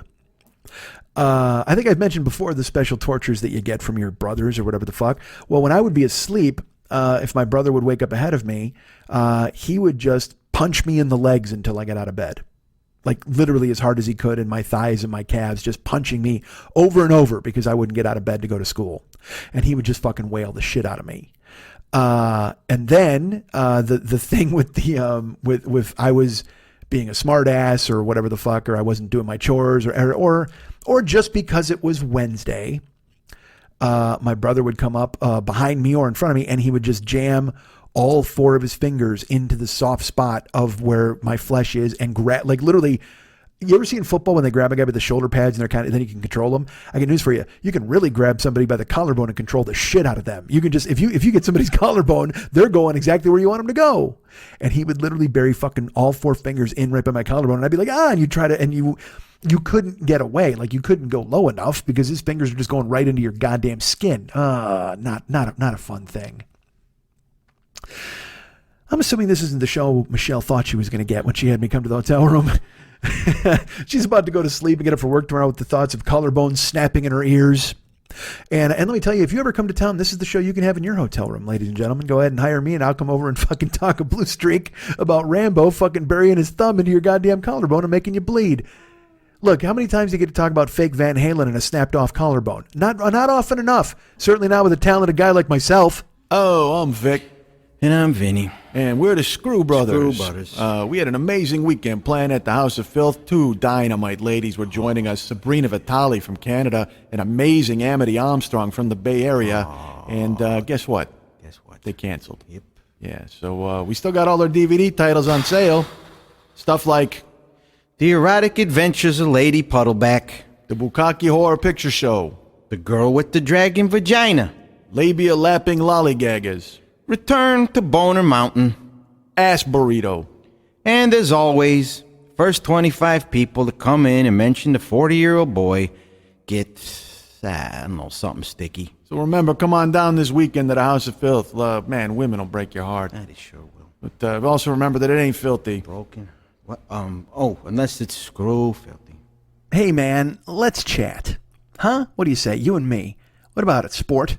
Here's a lifesaver. Let's go shoot some free throws and have a goddamn person-to-person talk. Let's have a father-son. Let's have a heart-to-heart. Let's have a mother-daughter. Let's have a birds and the bees type of chat. Let's get a fireside chat rolling. Let me build a fire. Let's get hot. Let's get sexy. Let's get a sweat lodge. Let's get raw. Let's just get fucking naked and have a discussion. Let's break it all down. Let's sit down. You know what? I say this. I go back to the 70s. Let's est it, man. Let's Burt Reynolds ourselves a goddamn metal flask into our pants and piss in it while we're all trying to fucking do an est thing for Burt Convy. What if we did that together? These are all references you don't understand if you're a young person, and if you're an old person, you're wondering what the fuck I'm trying to get to. You know what? I say we go back even further. Let's go 70s, even before Burt Reynolds in the flask, the metal flask, where he pisses himself in Semi-Tough, I think it was, with Jill Clayburgh. Let's go. You know what? Let's just sit on the floor. Let's rap. How about that? Let's not even talk. Let's rap. Let's fucking sit down and stare at one another, crisscross applesauce style, stare each other in the eyes. And just like we're at summer camp, sitting around a campfire, we're about to reveal some uncomfortable truths about ourselves that we're going to regret 15 years later and talk to a therapist about because we got pointed at and laughed at by the rest of the people in camp. I will just share this with you now. This first hour of the show, that first hour was sweaty, right? I feel that first hour of the show, that because I was going to wrap it up. I was ready to do it because I was in the shell, you know what I mean? And I'm like, all right, well, I forced that hour. I just fucking forced it. And I'm putting it out to you. Still, I throw it out to you to listen to, so you can say, no, Mike, it was great. Or you can go, no, it was sweaty. Or then don't tell me if it was sweaty, because I know. I don't want to fucking hear you guys rip me to shreds. I get enough of that shit in my own fucking brain. But, you got to stand out in podcasting. And that was just that was almost like a going through the motions type of hour. That was like just a me without a whole lot to say. And nobody likes a guy who doesn't have a lot to say, particularly when he's supposed to be a guy who has a lot to say. If you purport to be a guy who's got if you do a solo podcast by yourself, you better have a lot to say. And then you show up for an hour and you don't have fucking anything to say. People are just throwing their goddamn iPods out of the helicopters and into the ocean. I may have misjudged my audience. I don't know what kind of fucking Blue Thunder audience I think I've got out there listening to me on iPods over the ocean. But perhaps if they were out there, they're angry, man. There's an ocean full of iPods right now. That fucking first hour of the show just killed a school of dolphins because the fucking Marines who were flying in the goddamn Blue Thunder, they just whipped their iPods out and smashed some dolphins in the bottlenose. There's a goddamn dolphin right now with his blowhole fucking wedged up with an iPod just playing my goddamn voice out of it. And a bunch of those scary-ass eels and jellyfish are just like, that's spooky as fuck. Whose voice is that? And now there's a dolphin, literally, there's now a school of dolphins that, they're like, yeah, blah, whatever the fuck they say. But right now there's a school of dolphins because a Marine was angry in his helicopter and he threw his fucking iPod out the window and it landed in the blowhole of a dolphin. Right now, there's a dolphin out there who's there's a school of dolphins, not even just one, all of them, because they're listening to my fucking thing. Right now, there's a fucking school of dolphins, and they've learned to say, I'm not going to lie to you folks, just before they go, I can't even do, I sound like Bobcat Goldthwait in a bear trap. Jesus Christ. That's if somebody stabbed Bobcat Goldthwait in the throat with a steak knife. That's my imitation of a fucking dolphin with a blowhole filled with my iPod voice coming out. I'm not going to lie to you folks. Yeah. See, I'm not in the B-52s, folks. I can't deliver a fucking perfect dolphin noise. Don't try to hold me up to some fucking weird standard that you yourselves can't match. I defy you to call me, email me, voicemail me, send me some sort of MP4 of you doing a fucking perfect dolphin, and then I'll stand down, man. Or you just do it. You know what? Go ahead and bust it out right now. I'm sure I'll hear it wherever you are because dolphins are loud. I have a frequency that only hears dolphins no matter wherever the fuck they are, and that drives me fucking crazy. I thought I had tinnitus. Bullshit. I can just hear dolphins all over the world at all times. I'm like, fuck, man. This tinnitus is fucking up my ears. And then I realized it's not tinnitus. I'm just tuned into the dolphins, man. I can hear them. I can hear Jimmy. And I can hear the fucking dolphins. I can hear them all day long with their fucking plots because they're plotting to come get us, folks. They're developing like fucking breath gills or whatever the fuck where they got to fucking walk on land and come after us. And then they were in trouble because dolphins are smarter than us, right? Didn't I read that? Like dolphins are like the smartest animals. And they're not going to, because the dolphins, what if the dolphins get the vote? Let's give the dolphins the vote. Who do you think they vote for? I think they vote for a dolphin king. And I welcome our dolphin overlords. Go ahead. I'll gladly swim around in a pool, have a bunch of dolphins watch me from the stands, throw me a fish, I'll jump up and catch the motherfucker. It's over. This humanity, this experiment, this fucking civilization, it's done. Let's turn it over to the fucking dolphins. Because when the second you hear, it's going to be like when Charlton Heston said, "Get your stinking paws off me, you damn dirty ape." And all the apes were like, what the fuck? Well, the second some fucking fisherman in Japan scoops up a dolphin in a net when he's trying to catch a bunch of tuna, and he's like, fuck this dolphin. And then the dolphin goes, I'm not going to lie to you, dude. You got me in a fucking net, and I'm fucking furious about it. Let me fucking go. They're going to be like, holy shit. And then the dolphins will take over Japan and fucking run the goddamn joint. Which is a shame, because Japan's a nice place. Dolphins, I beseech thee, dolphins, because again, you're hearing this because obviously Blue Thunder just fucking whipped an iPod into your goddamn blowhole. I beseech you, dolphins, take us over first. Take over America. Do that. Set up a fucking, plant your flags here, your dolphin flag, your wet, drippy, tuna-eating dolphin fucking flag. Post it here. And then take over this nation. And you know why? Because I'll tell you what, if you take over America, then the rest of the world chills the fuck out. Because we're the ones making everybody fucking nervous, locking people in cages and not negotiating fucking proper tariffs and all that other bullshit or whatever the fuck is going on. You guys come in and you're just like, fuck this. You know what? We want fish. Just send us a bunch of fucking fish. Everybody be cool to one another and send us some fish. And also, I guess we'll lock some of you in a pool and you guys can do tricks for us. And they'll be like, yeah, I'm fine with that. Fine. And we'll have, let's do this. Let's do the fucking like a lottery. If the Dolphins take over, then we'll just draw straws or fucking like every year you got to do. It's like, because in Korea, you got to do a year in the army or 2 years or whatever the fuck, unless you're a good UFC fighter or a baseball pitcher. If you got some sort of skill to get you out of the fucking army, good for you. But if not, you got to go in the army. Well, if the Dolphins take over here, we do that same thing here, but instead of going into the army, you got to go to SeaWorld. I think that's fucking perfect. Instead of having to fight, you're not fighting any battles, you're not on any front lines, but you just got to swim the fuck around and do a bunch of somersaults through a flaming hoop and catch a fish in your goddamn mouth. Or else. That's right, fucking or else. Or else, you know what happens? Blue Thunder comes along, they scoop you up in a fucking net, you drop you in the ocean, and you got to fucking survive out there. You think the sharks are going to be happy when the fucking dolphins take over America? No, sharks are going to be like, what the fuck, man? We're smart too, even though they're not smart. Fucking sharks are dumb, right? Sharks are super stupid. Except for fucking Bruce. Bruce is a totally smart shark. Because he knew where the boat was and he jumped up there and he bit fucking Quint. And then the next day he finds Brody's family, like a week later, whatever the fuck, in Jaws 3. Go see Richard Jennings' bit about it. Sharks are smart. They're not smart. Sharks are the Fredo of the fish world. Although, aren't they mammals? Isn't that true? There's some shit like that. Like dolphins are mammals. Yeah, dolphins are mammals. Mammons? They're mammals. Dolphins are mammals. And then sharks might be fish. Look, man, I'm not fucking Dr. fucking Doolittle. How do you expect me to know all this goddamn shit? All I want to know is I want fucking dolphins to take over the goddamn nation. I want dolphins to take land, take over this country. Sharks will be pissed, and eventually the sharks and the wars will have a war. And then what do we? Sharks and the wars? The sharks and the dolphins will have a war. Jesus, I might be having a fucking stroke. What is wrong with me? God damn it! See, that first hour was forced. This hour it's just coming smooth, but I'm stepping all over my dick. That's not good at all. That first hour is a little grim, and in my opinion, I mean, you guys may have enjoyed it, and you're very nice to say so. Because Michelle, I'll tell you this, I actually apologized to Michelle. I'm like, look, man, I'm sorry I had to sit through that. And she's like, what are you talking about? That was funny. And I'm like, you're just being very nice. And she goes, look, I'm glad you did it. But also, I bailed on it because it was like 1:30 in the morning, and she had to be up for work at 7:30. I'm like, Jesus Christ, because you know me, I'm gonna keep fucking talking about dumb shit. So I fucking took that break. And then I looked at her, I go, look, I think I'm going to finish this elsewhere. And she's in bed, cover all the way up over her head. She's like, yeah, okay. Which is a lie. She was into it and laughing. But at the same fucking time, I feel terrible. Like I'm holding people hostage. And my life is different. I'm up later, even though I'm trying not to be. I want to get that 1 o'clock, part of the, like laying the groundwork, like I said, when the Hail Mary lands. We got to build the base of the pyramid. And part of that, I've got a list of all of my goals to do by the end of the year. One of them is establish a sleep schedule. And a uniform sleep schedule. What I want to do is I want to try to get to bed by 1 o'clock every night and get up by 9 o'clock every morning. It was 2 to 10. John told me that's not acceptable. He doesn't even like 1 to 9. But I think I'm doing okay if I do 1 to 9. That might work out okay. We'll see. But that's one of the plans. So poor Michelle, she had to get up and go to work today, which is Wednesday. And I'm like, I'm in her fucking room. And I'm like, this is just like, go to sleep, please. I'll leave you alone. And so then I was like, I locked up all my stuff. And then I wound up talking to her until 1. Or I'm sorry, talking to her. It was 1 when I stopped. It was 1:30. I actually talked to her till like almost 3. It was like 1 to 3. And I'm like, why am I bothering this poor woman? And if I'm going to stay there, why didn't I fucking record? But because I felt like making her sit there and watch that was just foolish. Even if she requested it and wanted it, I just felt like, this isn't good. And then because again, the show I didn't hit any fucking patches where I was really running downhill, and I just felt like I was forcing it. And, she had to go to work. You don't give a fuck. Nobody wants to hear my explanations. Everybody else has other topics. You know what I mean?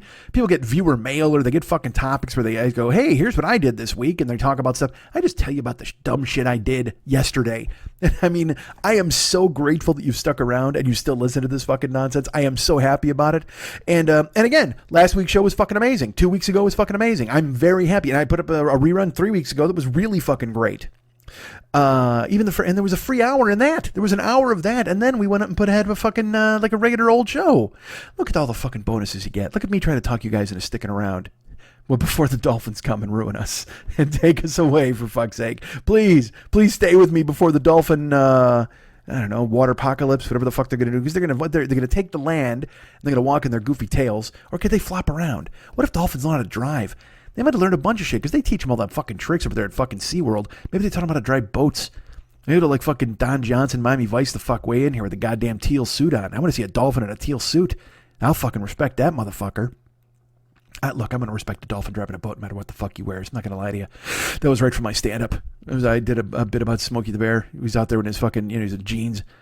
Smokey the Bear was telling me only you can prevent forest fires. Hey, you know what? Talking was enough to impress me, Smokey. You don't need 501s and a pith helmet to get your point across. Some animals need clothes to get their point across. McGruff the crime dog. Look, man, if a fucking Labrador comes up to you and tells you to lock your doors, you're like, fuck you, dog. But you put that dog in a trench coat and a fucking, give him a magnifying glass, you're like, fuck, that's Dick Tracy. I got to listen to this fucking dog. That is blow the dust off those jokes from my act from 1993. Holy Jesus. All right, so the point is, folks, I felt like yesterday was an hour that you heard it, and whether there was any real fastball there. You know what? I didn't have my best stuff yesterday. Let's go with the pitching analogy. I don't think I had my best stuff yesterday. I battled through. You know what I did? I gave you 5 innings. I gave you 5 innings. I gave up 5 runs, a couple of walks, I gave up 5 hits. We'll give 2 runs, 5 hits, a couple of walks. But I battled through without my best stuff, and we made it happen. Because you know what? You started me on 3 days rest. That's the problem. You throw me out there on 3 days rest, I'll battle through and give you everything I got. And that's what I did yesterday. So now here we are to clean it up. Now I'm in here to really, now I'm supposed to hit my sweet spot. And that's bullshit. Obviously not. I've got Dolphins taking over America. Clearly, this isn't any better than yesterday was. But at the same time, I'm still here, right? I'm still standing better than I ever did. Looking like a true survivor. Feeling like a little kid. So today, Wednesday, I didn't, today during the day, I was like, oh man, I should record. And I said, I'm going to record tonight. Because here's what I did tonight, folks.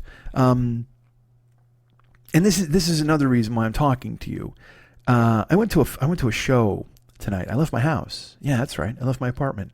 Not just to drive somebody to the airport or drive somebody to their hotel. I actually went and did, brace yourself, something social. I went by myself. And here's something even weirder. Okay, leaving my apartment to go something social is one thing. But, dudes, I went to a comedy show. What the fuck? Yeah, that's right. And, I'll tell you honestly, even though I think a lot of you know this already, but I was talking to somebody and they were like, how come you don't go to a lot, more comedy shows? And I said, because honestly, I'm jealous. I'm jealous when I see the performer up there. I wish I could be up there. I wish I could be doing it. And then I get in this spiral where I go, man, you should be doing this. You should be performing more. You should be going ahead. I kill myself over it, even though I do love live comedy. And so I'll spend more time going out and doing more stuff because again, with the year of I will, with plans to go out and do stuff, it just makes more sense for me to go out as well and try to start doing shows. And also because then I can tell you about it and you can be like, yay, Mike, even though you won't, then I don't blame you. But I went to a comedy show tonight, even though it sets me on edge a little bit to see stuff. And then, but I don't fucking care. Sometimes you just got to go. And it was not only because I wanted to see this show, but also I wanted to learn. It was school. Let's put it that way. It was school for me. With the plans that I have, where I like I told you, I want to come and see you in 2020, and I don't want to just look. I can just show up and fucking vamp. All right. I mean, I can go up and talk about the flight and have fun and tell a couple of stories or whatever the fuck, and I can be funny. I mean, I proved it. This is going to sound so silly. When I did the Success Is Not an Option tour, I only workshopped that show once. I did it here at a theater in North Hollywood in front of 8 people. And I only did like an hour and a half or an hour and 15 minutes. Like I didn't fucking do what I did on the road. So then I wound up going to San Francisco. I did 2 nights in San Francisco, and I mean I was doing 3 hours already. Because people were nice and to indulge me, and also I was fucking funny. I did stand up before the act itself, before the show, because I felt stupid just going up and launching into a show, because I told you it was very much like Hamlet, it was like, alas, poor Yorick, and I'm not a fucking actor. I mean, I'm a stand-up, so I wanted to go up and talk a little bit before I actually did the show, and then that turned into an hour, and in some cities it was even longer. But I loved that. I loved the freedom of being able to get on stage and doing whatever the fuck I wanted and being funny while doing it, and I took great pride in knowing that I could go up and just fucking wing it and be funny. There's power in that, man. I mean, if you have a strong... Because I also knew I had the show. The fucking written show was a fucking killer. So I always knew I had that to get into. But the first hour was going to be just me talking about the flight and fucking around and going off on tangents. It was essentially like a free podcast before I wound up doing the full one-man show. And if you saw it... and you liked it, great. If you saw it and you hated it, that's fine. I don't mean to jerk off here all over everybody who hated it or whatever the fuck, that's fine. But when I did it, I felt pride in it. And one of the things that I was most prideful about, and I've talked about this on here before, it's like when I would do Podfest and I would only go up once a year. Like I wasn't doing shows all year. And then I would go up and do the Los Angeles Podcast Festival, and I would do a fucking 2-hour show after having not been on stage in a year, and I would crush it. And I would hit my beats, and I would be funny, and I would live within the story, and it's the talent I have, if I give myself the chance and the opportunity to do it, but also at the same time, it comes fairly easy to me. But I would really like to fucking hone it. Like I've talked about this on here before. I'm not a sniper, man. I'm a shotgun. I'm a Gatling gun. I mean, I just keep blasting you until there's nothing left. But in reality, I'd almost like to be surgical. When I was with my stand-up and I wrote Topical, I was surgical. So I have to go back to school and I have to learn how to do things like that. I have to learn how to create and write in that way, to use a turn of a phrase, and not just rely on the fact that I can open my mouth and talk for an hour and make it funny. So I'd like to take a chance at building an act or a show. I don't know what form it's going to take yet. I've been taking notes and listening to myself and putting, it could be this, it could be that, whatever the fuck. So what I want to start doing is I'd like to go watch other people. Now I'm also going to get, brace yourselves, I'm going to get Netflix, and I'm going to watch a lot of the recent stand-up specials and see how those go. And look, I'm not comparing myself to Burr and Chappelle and these fucking guys, but I want to watch them work. That's the thing, is I want to watch them work and compare and contrast. So tonight was important. There's a show that was in town. It's a show that came on my radar about 6 months ago, maybe 8 months ago. And John Mulaney, who is fucking genius, John Mulaney on his Instagram posted about it. He said, "This is the funniest show in New York and the funniest woman, and I am so proud to know her, and you need to run and not walk to your fucking theater and see this. It's closing soon." And it was a show by a comedian named Jacqueline Novak, and it's called Get on Your Knees, is the show. So I did a little research on it, and Jacqueline Novak she's a stand-up in New York, and it turns out Natasha Lyonne is presenting this show, so I'm sure she's funding the what it costs to put it up in the theater and things like that. And tons of incredibly funny people have gone and seen the show and tweeted about it and said it was revelatory, it was amazing, it was so great, you need to see it. And then also people like Sally Field, like big time stars have been going to this thing and taking photos. They want to meet Jacqueline Novak, and I'm like, holy fuck. So I start following Jacqueline Novak on Instagram, and as she starts posting about the show and all the time she's doing it. And I actually talked to, I have a friend in New York, and I told her about the show. I said, look, you should go see this because it's getting a lot of heat. If I could go see it, I would. I'd really, because I mean, everybody, I'll just tell you what it's about. It's literally, it's obviously it's called Get on Your Knees, so you should probably have a good idea. The show is about blowjobs, and that was all I knew. But everybody's like, oh, but it's got a heart, and it's this, and it's a unique take from a woman, and all you can hear is people describe it. But it seemed like a lot of the people who were going to see it were gay men and women who were seeing it, and then they all were testifying that they loved it. But then comedians were going to see it and saying it was this fucking a work of art. So I had told my friend, and she went to see it, and she said, "I'm really glad you told me because it is. It's fantastic." And I said, I'm hoping she does a Los Angeles run next spring. I assume that she's going to tape it for Netflix at some point, because also fucking Birbiglia is talking it up, and he's fucking telling everybody about it. I mean, some heavy hitters are talking about this show and this woman. So I said, well, I'm going to see it eventually. Obviously, it's going to appear on Netflix, and I'll be able to check it out. But maybe she'll come and do a tour in the spring. Well, she ended her run in New York, and then she announced a 6-week run to close the year. I think it starts in December, and then she's doing that through like the middle of January. And I was like, all right, well, I mean, maybe she'll come here in the spring. But then she announced on Instagram like a week and a half ago that she was going to be at Largo in Los Angeles. And I saw the notice 4 hours too late. By the time I went, it was sold out. I'm like, God damn it. It was one night only. And, I want to see the show. I know it's to learn and because I hear it's great. But also I'm in the mode where it's time to start exposing. Because another thing I've always done is I don't watch stand-up. I don't watch comedians because I'm like, well, I don't want to be influenced, or I don't want anybody to think that I did this. And it's like, hey, man, nobody fucking knows you at this point. So nobody's going to be like, well, you're influenced. And even if they think you're fucking influenced, you can go, hey, man, I've been doing this for fucking 30 years. So I'm me. Whether I see somebody else and I go, well, I was influenced by that person. Yeah, okay, you can be influenced by fucking anybody you want to be influenced by when you've been doing it 30 fucking years. I have a body of work behind me that shows who I am. So it's not like I'm some fucking guy who's going to swoop in and go, oh, look at that guy. Look at that. Who's that old man trying to be Aziz Ansari? William! So I wanted to see the show, and then I missed the fucking sale date, and I was furious. And then the next day I woke up, and on Instagram, I just happened to see it. She had just put it up. It had only been up for like 5 minutes. And she said, we sold out, so we're adding a second show at Largo. And I immediately bought a ticket. Now I know you're going to bust my balls. Mike, the Hail Mary, I thought you had no money, whatever the fuck. Yeah, you're right, I didn't. But I can buy a ticket to a comedy show because I consider it, first of all, I can write it off for tax purposes, but second of all, I needed to go. I need to learn. I need to start doing something and getting out there and moving forward. And this allows me to move forward. It lets me take stock of what's out there and learn. I can't stress enough. It's I want to go see it because I want to be entertained, but also I'd like to learn from somebody. So the show was tonight, Wednesday.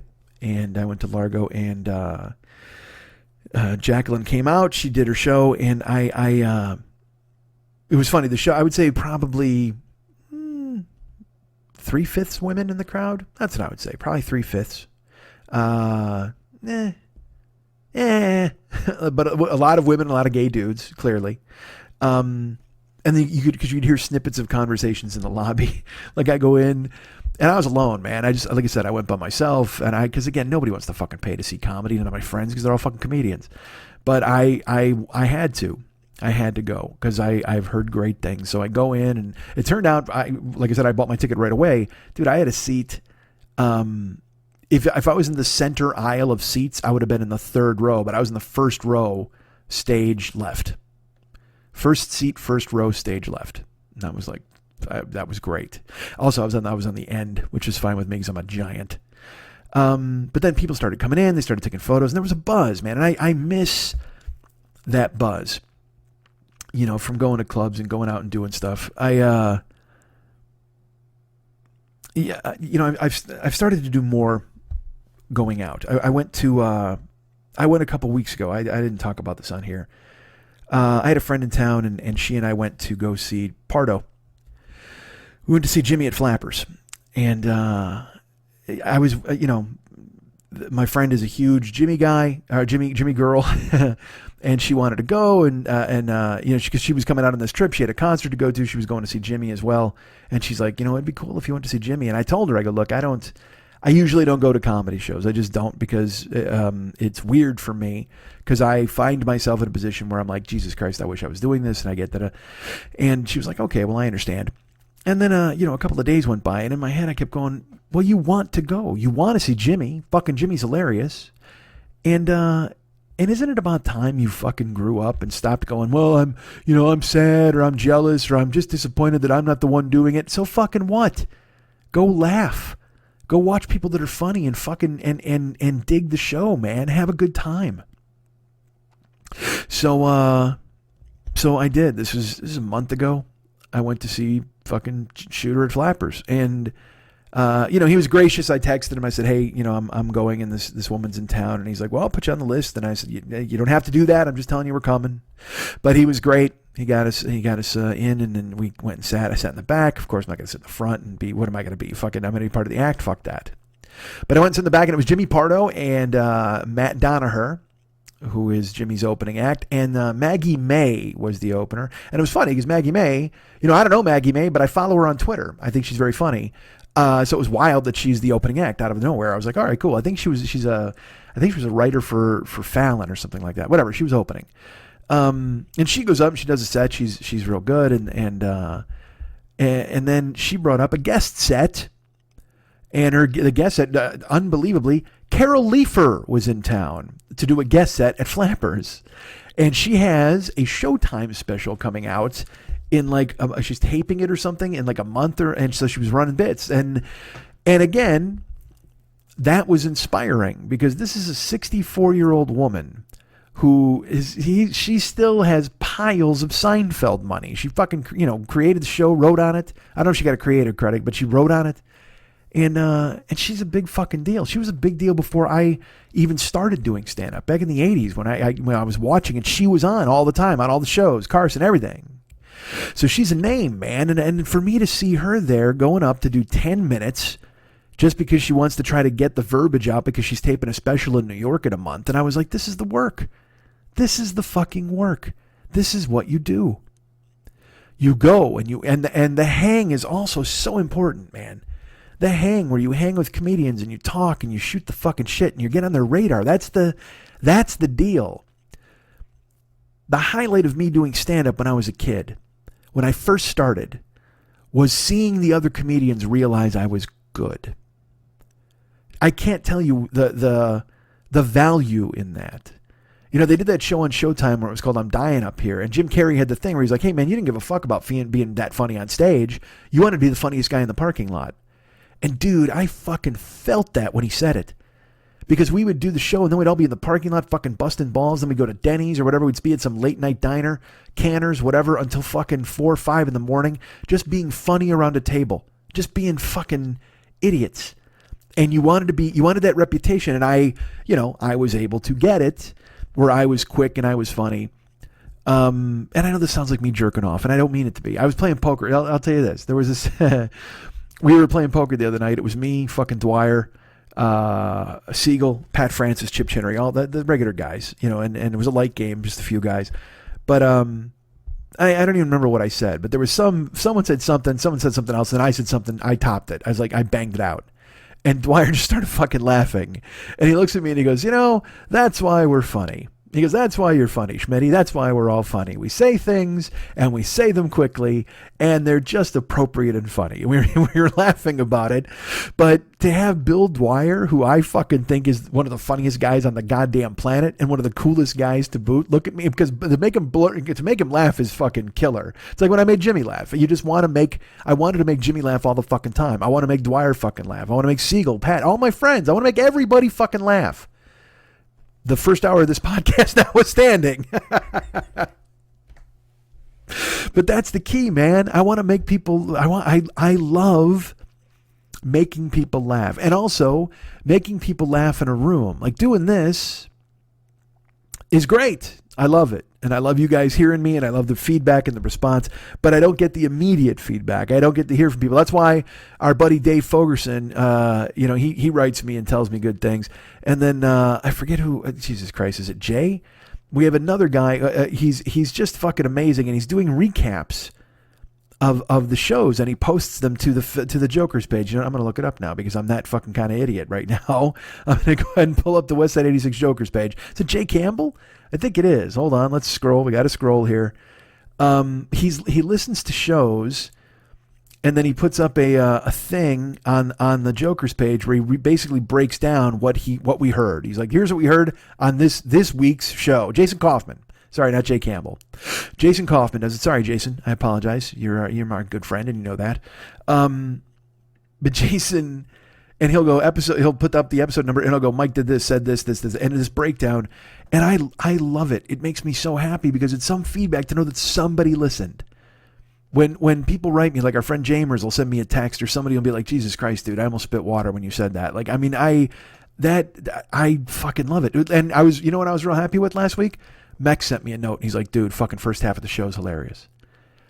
And goddamn, because again, to make Mex laugh is fucking gorgeous. To make my buddy Dennis laugh, to make anybody, I love it so much. And doing it in a room here by myself is always a little hanky. I like doing it. I make myself laugh, and I know when I'm fucking hilarious, and I know when I say things that are goddamn hysterical, but at the same time, the feedback's not the same when you're in a room when you're making somebody laugh. So when I made Dwyer laugh at poker, or Siegel fucking cracks up, or Chip, or anybody, it's just gorgeous. You know, it's just different to do it in a fucking room. So I go to Flappers, and I'm there, and you know, that's all you want to do is you want to make people laugh. So Carol Leifer's doing the work. She's doing the hard fucking work. She's out there doing 10 minutes because she's got a fucking special. And again, the hang is so important, just hanging with people, and just I can't stress to you how much I love it. I mean, I'm sure you have the same thing with people that you work with or people you know, or Colette's in an improv group. You know, you make those people laugh. It's fucking great. So Danaher goes up. And I haven't met Matt, you know, I don't know Matt, but boy, that guy's a fucking joke machine. Holy shit. Like because what was really funny is, my friend came to town and she said, yeah, I want to go see my friend do comedy.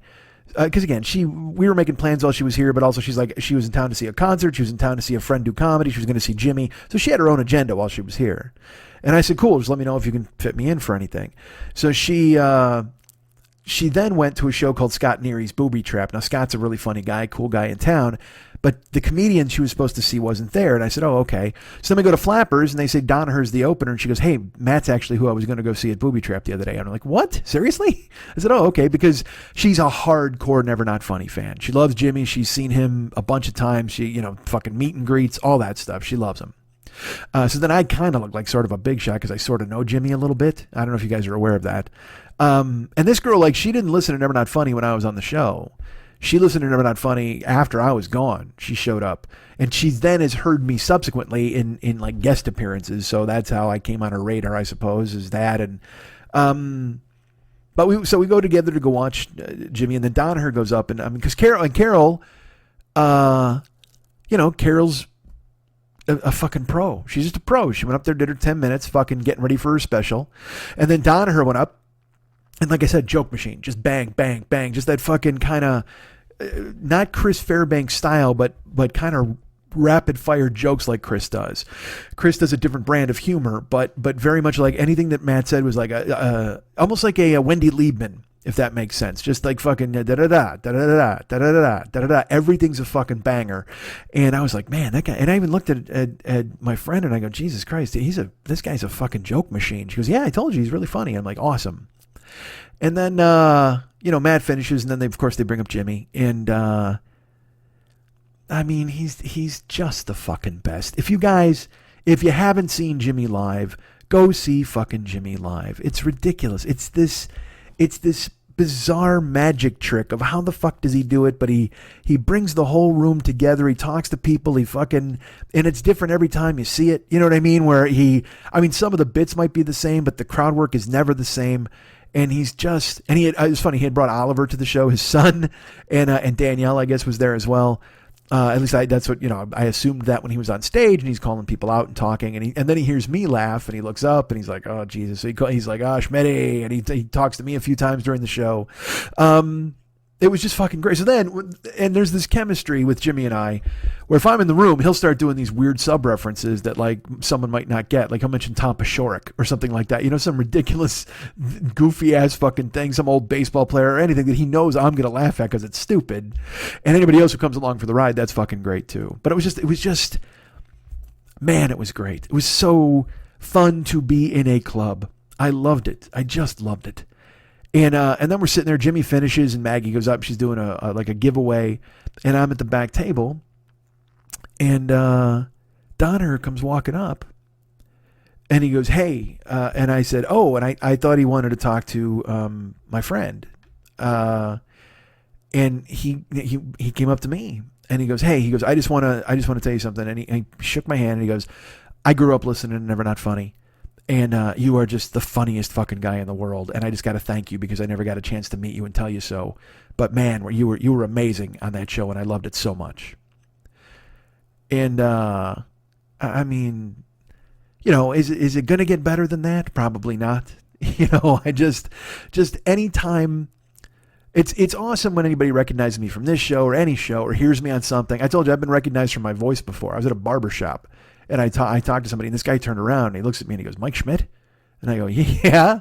And he knew me from Never Not Funny. I mean, it's just, that's happened a few times in grocery stores, whatever the fuck. And it's never not fantastic. And it's never not humbling. And it's never not something that I completely appreciate. You know, because again, you're not listening to me now if it's not for Never Not Funny. So I had just watched Matt Kill. He's working all over the place. He's doing clubs. He's fucking funny as hell. And he comes up to me and tells me that I'm incredibly funny, and he grew up listening to me, and just, oh my God, dudes, it just, and you know, he does it in front of my friends, so I kind of look even more like a hitter, and that's pretty cool. And she's like, "Oh wow, okay." And so then I take her, we go meet with Jimmy, because he's talking to everybody, he's whatever.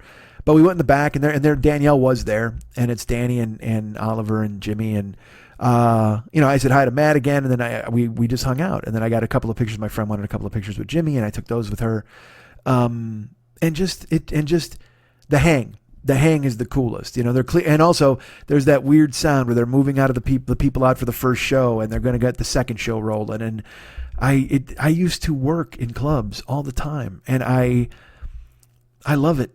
God damn, do I love it. I have to admit it, and I have to go back. That's the thing. It's like I just have to go back. And so these sorts of experiences lead me in that direction. You know, when I tell you this is the year of I Will, I'm not fucking around, man. I mean, I need to start doing stand-up again in a meaningful way. I need not, you know, not only coming out to you guys and doing theaters, but I need to do clubs. I need to do stand-up in addition to the long-form stories. I need to get back, and I need to get on people's radars, and I need them to fucking see me and realize just who the fuck they're dealing with, man. So hearing all this stuff about Jacqueline's show, I'm like, all right, well, I got to go. And I wanted to go. I got the ticket. I get there tonight. And having done my own one-man thing, you know, success is not an option. Like I said, I was looking to learn tonight. And she came out on stage, and she went, this is the first thing I learned. She walks out on stage, and she goes right into it. And she did this self-referential thing where she referred to the walking out, and said, it's always weird for me to just walk right out to the microphone. It's strange to come out and have confidence.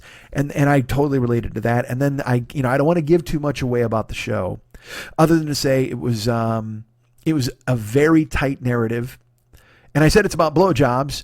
It is. That's the framework for the show. But she also imparts a whole lot of stuff of what it means to be a woman, and dealing with men, and dealing with life, and becoming a woman from being a girl. But always funny. There's not a schmaltzy moment in the fucking show. And she actually has a great thing where she says, the lesson here, and then she takes a beat and she goes, there is no lesson. I'm an entertainer. All I want to do is entertain you and make you laugh, because I am, after all, a nightclub act. And she smiles. And it's fucking perfect. It's pitch perfect the way she delivers it. And I will, as someone who enjoys language, holy fuck, does that girl know how to use language? Woman, I'm not trying to be that guy, but whatever the fuck. That is one sharp comedian, boy. She is fucking tearing it up and writing bits in circles and a lot of language, a lot of words, that all perform in service. Nothing wasted. Nothing fucking wasted. It all performs in service of the narrative, and it was absolutely gorgeous. I laughed my balls off. I mean, I was laughing. I clapped. I've clapped a bunch of times. And and not I wasn't trying to fit in or some weird things. I'll tell you this is totally funny. I'm sitting there and this dude walks in with his girl and they sit next to me, and I'm a giant and we're in theater seats. So I look at him and I go, "Hey, look, dude, I apologize. I don't mean to squish you." And he goes, "That's okay. I've seen worse." And there's a beat, and I go, "Is that supposed to make me feel better?" And he goes, "Pardon me?"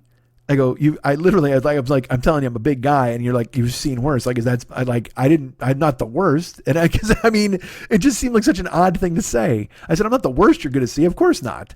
And he goes, "Oh no, I didn't mean it like that." I go, "No, I understand. I'm teasing. We're having fun." And he goes, "Okay." And he wanted nothing to do with me. He turns around and talks to his girl. But just like, "I've seen worse." Well, fuck you. Yeah, of course you've seen fucking worse. I'm not a monster.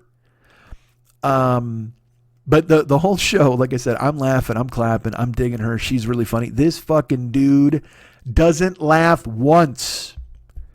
Not once. And believe me, I would have known if he'd laughed because we were physically touching and I would have felt his body shake at least a little bit.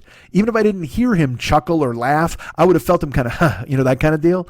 Nope. I mean, his girl loved the shit out of the show. She was fucking laughing her ass off, but he literally at one point he was slumped down with like his ankles crossed and his arms crossed on his chest, just looking. And it made me laugh. I'm like, Jesus Christ, dude, is it hitting hard for you, or you're just not going to give it up? Like, what are you doing? Why are you in this kind of harsh judgment pose? But he was, and he was wrong. He was fucking wrong, because I can be that person. Because I'll tell you what, I also watch the show, in addition to watching it as an audience member and laughing, I watch it as a comic. Now, as a comic, you watch a lot of stuff.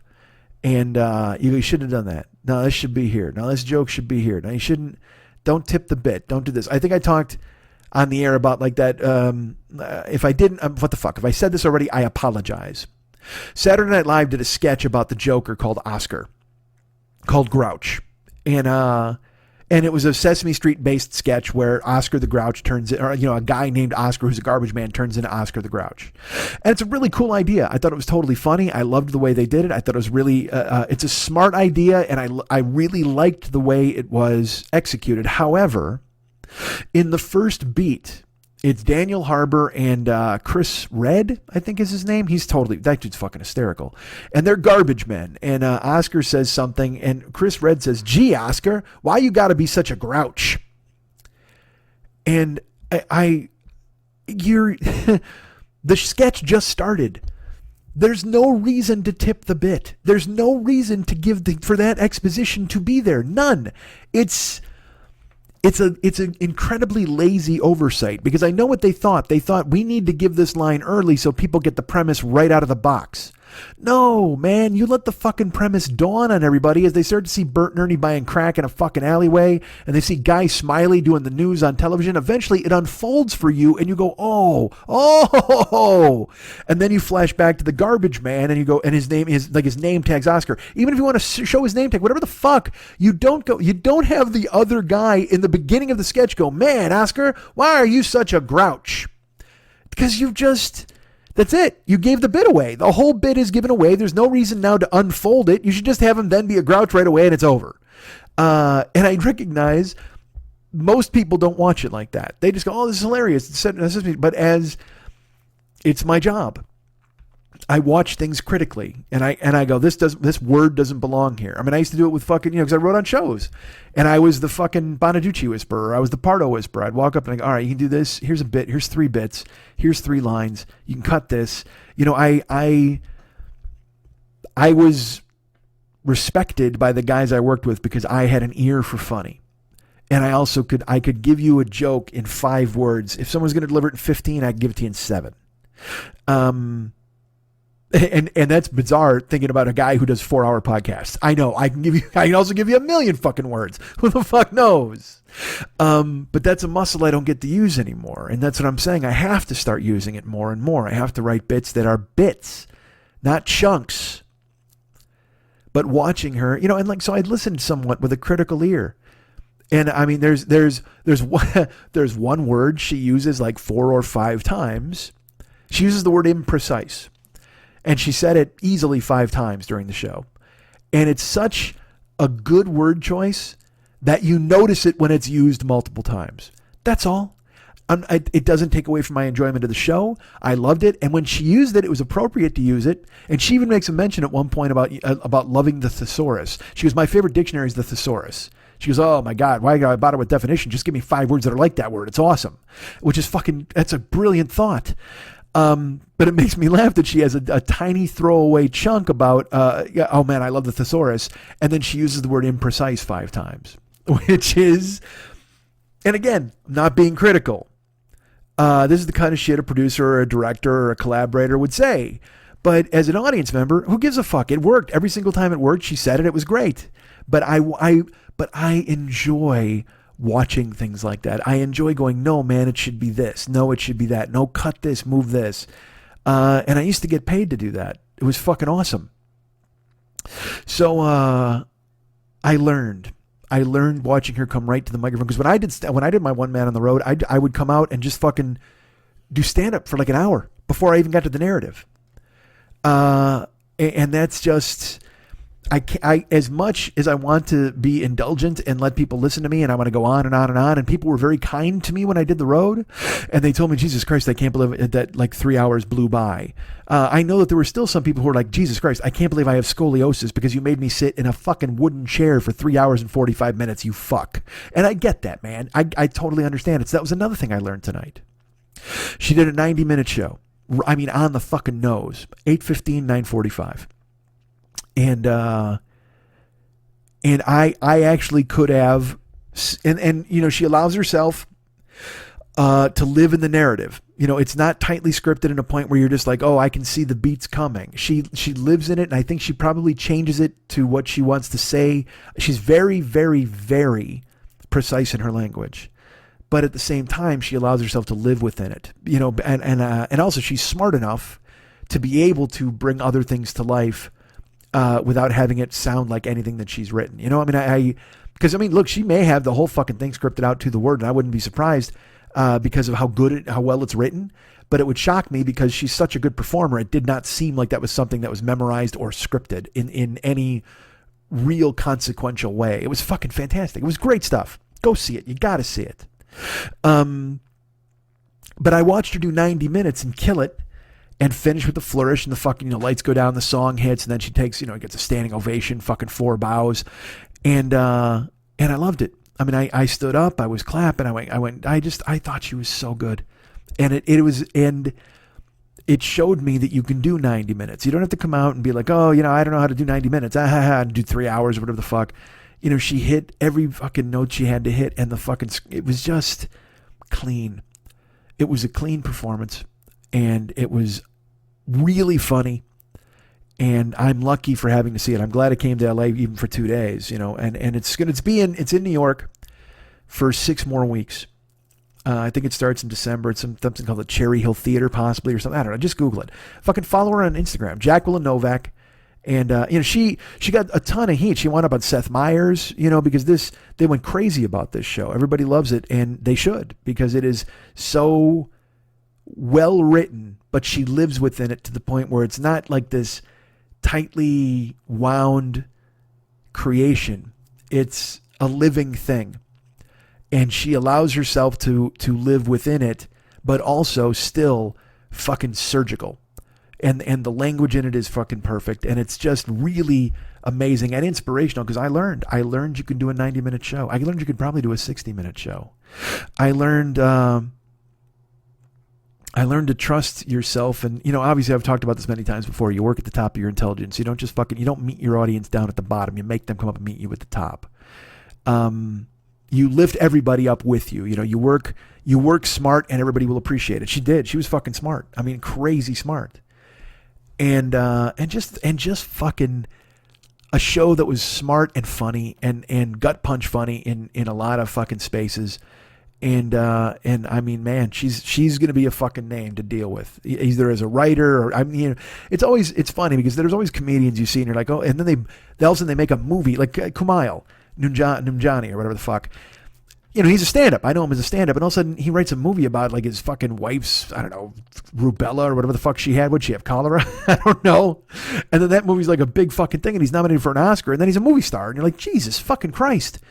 You know, Gabriel Iglesias is a dude. He's just a stand-up. You say just a stand-up, but that dude, you know how Leno has a fucking warehouse filled with cars? Gabriel Iglesias has one of those filled with like VW buses. This dude collects VW buses. Like I'm collecting Funkos that you guys give me. This motherfucker's got a 3-layer fucking garage filled with VW buses. He's worth like $35 million. Last year he made $35 million. And she's someone who should do that. She's going to be a screenwriter. She's going to write a movie. She's going to do something, and it's going to be fucking successful, and it's going to be smart. And I'm glad I saw her now, because it'll be one of those deals where you go, yeah, you know, I actually saw Get on Your Knees when it was in the fucking initial run. I'm sure and it's funny, I don't know how many times she workshopped it. I'd like to find out. I'd like to find out where she workshopped it, how many times she did it, where she was working, what she was doing. Because like I said, I workshopped my show once and then just took it on the fucking road and trusted that I could fucking nail it. If I put the actual fucking work in, where I sat down and just honed every goddamn word, and but can I? Can I? Do I still have that muscle? Do I still have that talent? Can I still sit down and write something that's just fucking vicious, rapier-like, and just can tear you apart? I want to see. And you know, I'm excited to learn. I'm excited to go, you know, after going to Flappers and seeing Jimmy and just watching him be fucking Jimmy, and realizing he should be that much bigger than he already is. He should be. He just fucking should be. And then seeing this woman get standing ovations tonight, and you know, for like a 2-minute standing ovation, 2 or 3 minutes, everybody was just there clapping. They turned the lights on and off 4 different times, and she just basked in it, man, and she deserved it. And then I watched her, and I thought to myself, that was fantastic. And when I watched Jimmy, I go, that was fantastic. But there was also another thought that was just base of my skull both times when I watched these shows. I can do that. I'm not sure if I can do it as well, but I can do that. In fact, I've done that. I've received standing ovations. I've done long-form stories and long-form shows with a narrative. I've done stand-up in clubs. I've done this, and I stopped. Why? Fucking why, man? And the penance I have to pay is that I've got to start at the bottom. But you know what? That's a small price to pay, because if I'm as good as I think I am, let's put it this way. If I'm as good as I used to be, I won't be at the bottom for long. But you have to be at the bottom and stand up. You got to go do fucking open mics. You got to do whatever you can to run a bit here and there and whatever the fuck, and that's fine. But I mean, eventually I'll get on radars, and eventually I'll start doing shows, and it's coming, man. It's fucking coming. And I know all the time I do this and I drop this, it's gonna happen, boo-hoo. But there's nothing wrong with speaking things into existence to a certain extent, and there's nothing wrong with manifesting things, and there's nothing wrong with sharing your confidence with people who love you. And these are hopes and these are dreams, and I've talked about them every week, and it seems like I constantly now am getting out a fucking viola and playing myself a song and telling you guys, I will do it, I promise, and all that fucking bullshit. And I don't mean to be that cat. But every week, man, it gets stronger. Every week there's more reason. Every week. And I talked last week about that Hail Mary. Not here yet. We'll see what happens tomorrow. I'm still waiting. But if that shows up, then, and even if it doesn't show up, I got to change everything. But if that shows up, it'll make it a tiny bit easier. But still, the point is, you know, I'm going to be in Ireland next year in May, June. And I'm doing a fucking show. And what I'd like to do is I'd like to be doing the first real run of whatever this show I'm going to write is. I don't know if it's just going to be stories. I don't know what I'm going to group. If there's going to be a narrative, I'm not sure. I haven't figured it out yet. It's not just going to be me jerking off, though. It's not just going to be a podcast or a live this, or I just show up because, you know, I think I've talked about this on here before. Sammy Hagar, who it's ridiculous for me to bring him up at this point, but it's true. Sammy Hagar, he had a thing, and he said, you know, when you come to town, man, you get one chance to show these fucking people who you are. I mean, these people paid for tickets and a babysitter, and they came out to see you, and you know, yeah, you get to go to the next town, but you're going to leave your memory, their memory of you with them. And if you fuck it up, they'll never forgive you. And I haven't been out there to see you guys. I mean, look, I made the most of it in 2011 and 2012. I did shows from fucking Milwaukee to Atlanta from Austin to Portland. And I left it all out there, man. There was not one performance where I was like, nah, that wasn't a good performance. And you know what? This is the total truth. You know, the one performance that I actually did not, I wouldn't say I actually loved, was the actual CD recording. And it's because I had to cut so much from the original narrative of stuff, and I had to adhere to doing the show in a disciplined fashion. It threw me off. And so to this day, man, hey, I love my CD, but it's nowhere near as good as my Atlanta show was, or nowhere near as good as my Boston show was, or nowhere near as good as either of the Austin shows were, or nowhere near as good as fucking Portland or St. Louis. You know, I mean, it's just, I did these fucking cities. Cleveland was a great show. I mean, the CD is literally, I would rank it like last of all of the performances that I did, which is crazy.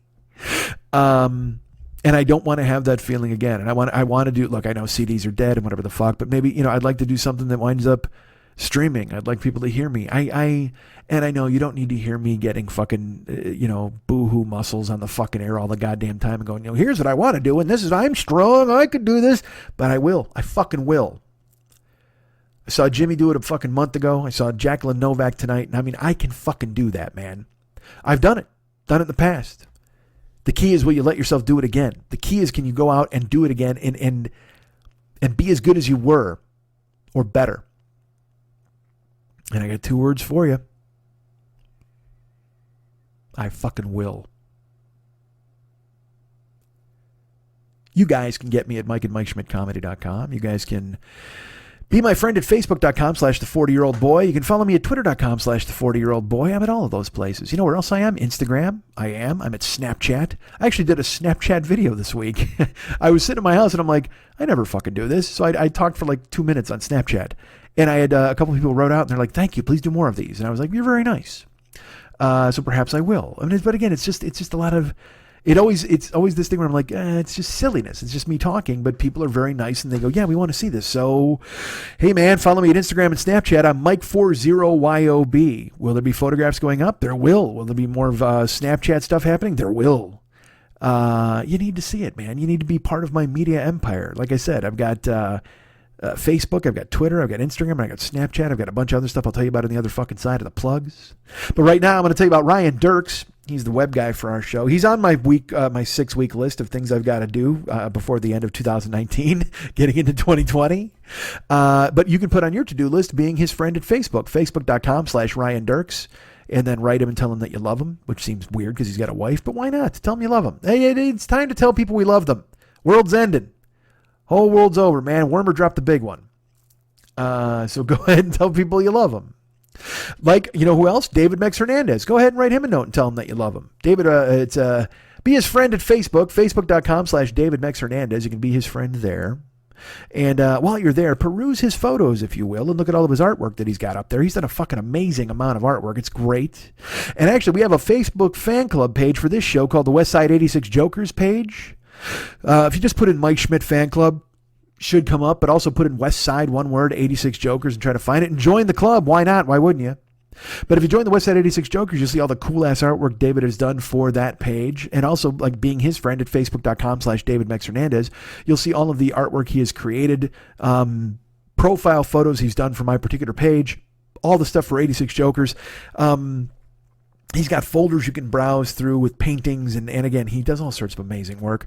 And you can also see it on his website, artbydmh.com. You can go there and check out the corporate stuff that he's done. There's Guycons, there's Valscapes, all sorts of neat stuff that he's done. And also, he can work for you. Did you know that? Well, if the holiday season up, you should know that right now. This motherfucker can do whatever you ask, whatever you need. He works in oils. He works in watercolors. Oils might be a little, I think we might be too close to Christmas. But I don't know. What the fuck? I don't know anything about paint. What the fuck am I? Bob Ross? Happy little swear words, happy little fucks. But you go ahead and hire him. Go ahead and do that. You want to do that. And here's the thing. He's got a closed group on Facebook. If you want to see some of the caricature work that he's done or some of the other painting stuff he's done, this motherfucker's got a goddamn page called, That's Dumb, This Is Dumb, You're Dumb, I'm Dumb. Or it's called This Is Dumb, That's Dumb, You're Dumb, I'm Dumb. It's one of those. But if you join, if you become his friend on Facebook, you'll be able to see it there because he posts it on his page all the goddamn time. But you want to join that page. It's a clandestine group of people, and you'll have to answer 3 special questions to be part of the page because it's a closed group. And it's just it's a bunch of people who hate the world. It's a bunch of misanthropes who put up memes and make fun of shit. And Dave's the ringleader, and he's got characters there. He's got some hot chick who showed her nipples today. Not technically, but I mean sort of. He's got Slumpus. He's got Ground Beef George, and he's got all those other people. A bunch of amazing characters he's created. I'm getting the names wrong, and I know that, but it's funny to me to do that. And he's going to yell. But join that group. That's dumb. This is dumb. You're dumb. I'm dumb. And be in the cult with our friend David. Why not? Be his friend at Facebook.com/David Mex Hernandez. Join the Westside 86 Joker. See all their artwork there. But I think you ought to go to his website because look, put on a tie when you go there too, by the way. This Facebook bullshit, all this group stuff and all this nonsense, you can just do it in your fucking boxer briefs. Who gives a flying fuck? However, if you can go to the website, you go ahead and put on a fucking suit. Show some respect for the goddamn internet. Tie that Windsor knot. Get it all the way up to your goddamn neck. Button those cufflinks. Put on that jacket. And head over to artbydmh.com. That is artbydmh.com.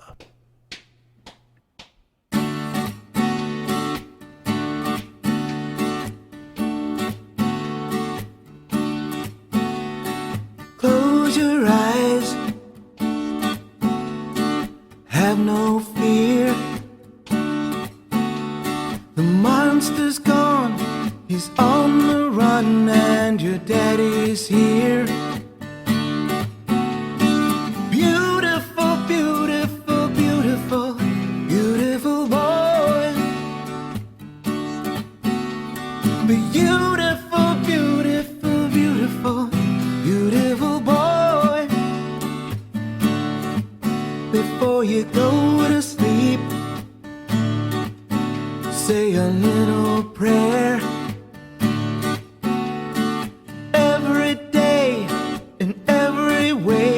Getting better and better. Beautiful, beautiful, beautiful, beautiful boy.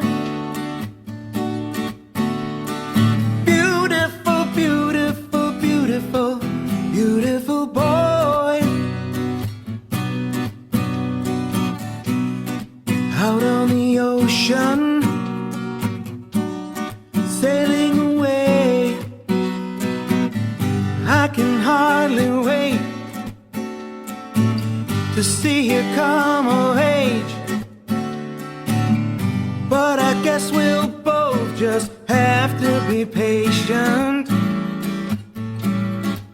'cause it's a long way to go, a hard road to hoe. Yes, it's a long way to go. But in the meantime, before you cross the street, take my hand. Life is what happens to you while you're busy making other plans. Beautiful, beautiful, beautiful, beautiful boy. Beautiful, beautiful, beautiful, beautiful boy. Before you go to sleep, say a little prayer. Every day, in every way, it's getting better and better. Beautiful, beautiful, beautiful, beautiful boy. Darling, darling, darling, darling Val. There's something I forgot to mention now that I think about it. I talked about how that first hour was sweaty and forced, and I didn't care for it. And like I said, there's probably some funny in there. There's probably a lot of funny in there. You know what? It's the funniest hour I've ever done in my life. I don't know. I don't want to be that guy who casts aspersions on himself. But here's why. It just struck my ear wrong, and I was in the middle of it. And then as I started to kind of wind it up in my brain, I thought I had this prevailing thought in my brain where, and I even told Michelle, I go, this just sounds like an old man bitching about stuff. I'm bitching about my friends coming to town and they want to go to this bar, and I'm bitching about Charlie's Angels or whatever the fuck. I'm bitching about people watching remakes. I'm bitching about Disney and the fucking streaming service. And why? What's the point? None of that affects my fucking life in the least, man. Now, if I have a cogent, well thought out opinion about something, then by all means, I'll vomit it out at you. But for me to just go, that stinks and this stinks and I don't get it, that's a fucking non-starter. That way danger lies, because then all of a sudden you just turn into this fucking old man who's bitching about everything that fucking happens. You're shouting at clouds. You're pointing at your fucking lawn. I don't have a fucking lawn. Seriously, I would have to go and stand at somebody else's lawn just to get the practice in on telling somebody to get the fuck off it. And I don't want to be that guy. It's funny when I talk about going to do stand-up again, you can age out of stand-up pretty fucking quick. You can start getting your references to be dated, and you can start saying the wrong things, and you can come off like a 52-year-old dude. And always when I talk to these people, I'm like, I talk about being old for doing stand-up, and I've talked about before, everybody goes, what about Lewis Black? What about Lewis Black? I'm like, great. There's one. And then people will be like, well, what about Rodney Dangerfield? I'm like, now you're going way back. Now you're going back to fucking 74 or whatever the fuck when he first showed up on The Tonight Show. And, you just have to make sure you're good or funny, and you can't age out, and you got to stay current. And I try to know as much stuff as I possibly can. You can't just be these kids today and this stupid Disney and that dumb thing. And there's nothing there. That's the laziest. That's the lowest hanging fruit you can find. And so I shouldn't have done that. And it just struck me. That's one of the reasons why I wrapped it up. I'm like, this is just fucking dumb. I'm just bitching. I'm just fucking moaning and pissing about stuff that really I don't. And I might get the Disney streaming. Okay, that might be cool. I don't mind that. That sounds okay, depending on the price. There are things that I like that you might think are stupid. And, I liked Kiss growing up. Everybody thought that was dumb. I like fucking wrestling. I don't know. There's just no reason, because people still go on Kiss cruises. They go, because Max does it. He's like, I fucking hate hair metal, and he makes fun of it all the time. And I'm like, yeah, well, that's cool. Some people like hair metal, man. I mean, and so now when I'm bitching at my friends going to the fucking Whiskey or the Troubadour, why? Why the fuck am I bitching about it? Who cares? Go have fun. I don't have to go. And I mean, because you know why? Because I've seen all those bands 5 fucking times each, so I don't need to. But there's no reason for me to be aggressively against anybody loving the things that they love. It's just foolishness. And so this first hour today, it struck me as very sour, and I don't want to be sour. I don't feel old. I don't feel like an old man, even though you say my age out loud and you go, Jesus fucking Christ, that's old. And as I've always said, it's the oldest I've ever been. But at the same time, I don't feel that way. When I was a kid, 52, I told you it was fucking khakis and a handful of pomade, and you're smoking cigars and you're drinking beers and whatever the fuck. And you smell like electric shave and blah. I'm just a guy, age or not. I'm me. So I just don't want to fall into the trap of being and another thing I saw on TV was these kids, they were hooping and hollering and doing that crip walking. I mean, what the fuck, dude? Grow up.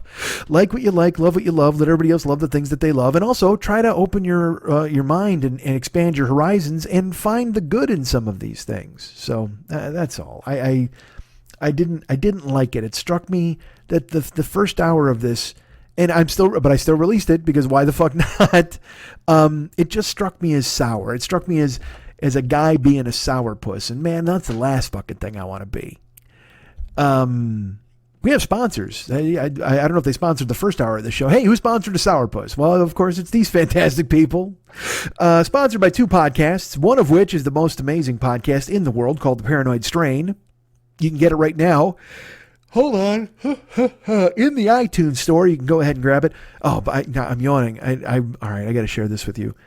That's the first yawn of the show, I think. Our lovely listener, the queen of the little monsters, our friend Diane in Ohio, sent me a note, and it said, hey, every time you yawn, a ghost puts his cock in your mouth.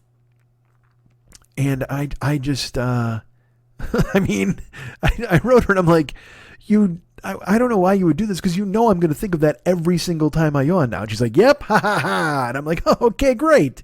So I'm choking on a ghost cock whenever I'm fucking yawning for you guys. So that just happened there. Look at that. And we should just name that was Thomas Jefferson. Thomas Jefferson just came up and just gave me a mouthful of Jefferson cock. And I'm not a fan of that. That's not good. So you know what I need to be? I need to be untired when I do this show, so I'm not blowing ghosts the whole fucking time. All right, but I had to get that out of the way because she sent me that note, and I'm just like, why would you? You've ruined me. Oh no, don't fucking. Oh god, damn it! Holy fuck, Tom Bosley from Happy Days. Why'd you put your dick in my mouth? All right, that actually, that's again could be a running bit. I just start naming the people who stuck their dick in my mouth when I yawned. All right, boy, this is the content you paid for, right? Isn't it? Is there a reason why this show was free for 12 years? If there was, if you didn't think of one before, there's a good one for you right fucking now. Sponsors of this show, again, the Paranoid Strain podcast is amazing. Get it in the iTunes store right now, please. Go ahead and subscribe and leave a note in the iTunes store talking about how much you like it. The new episode is, as I've talked about many times now, it is anti-vaxxers. And again, like I said, you'll learn about the sharpshooter fallacy. I'll tell you this, that our good friend Fearful Jesuit wrote me. And he said, first of all, he said the Dana unicorn is hot. As I mentioned, I opined on the show last week that she might be hot. He said she's hot. And then he also told me that the doctor always sounds like that. Remember I said he's like a well-reasoned, really smart, bright guy, but he just sounds like he's got a fucking snoot full of fucking mucus. It's just like gross.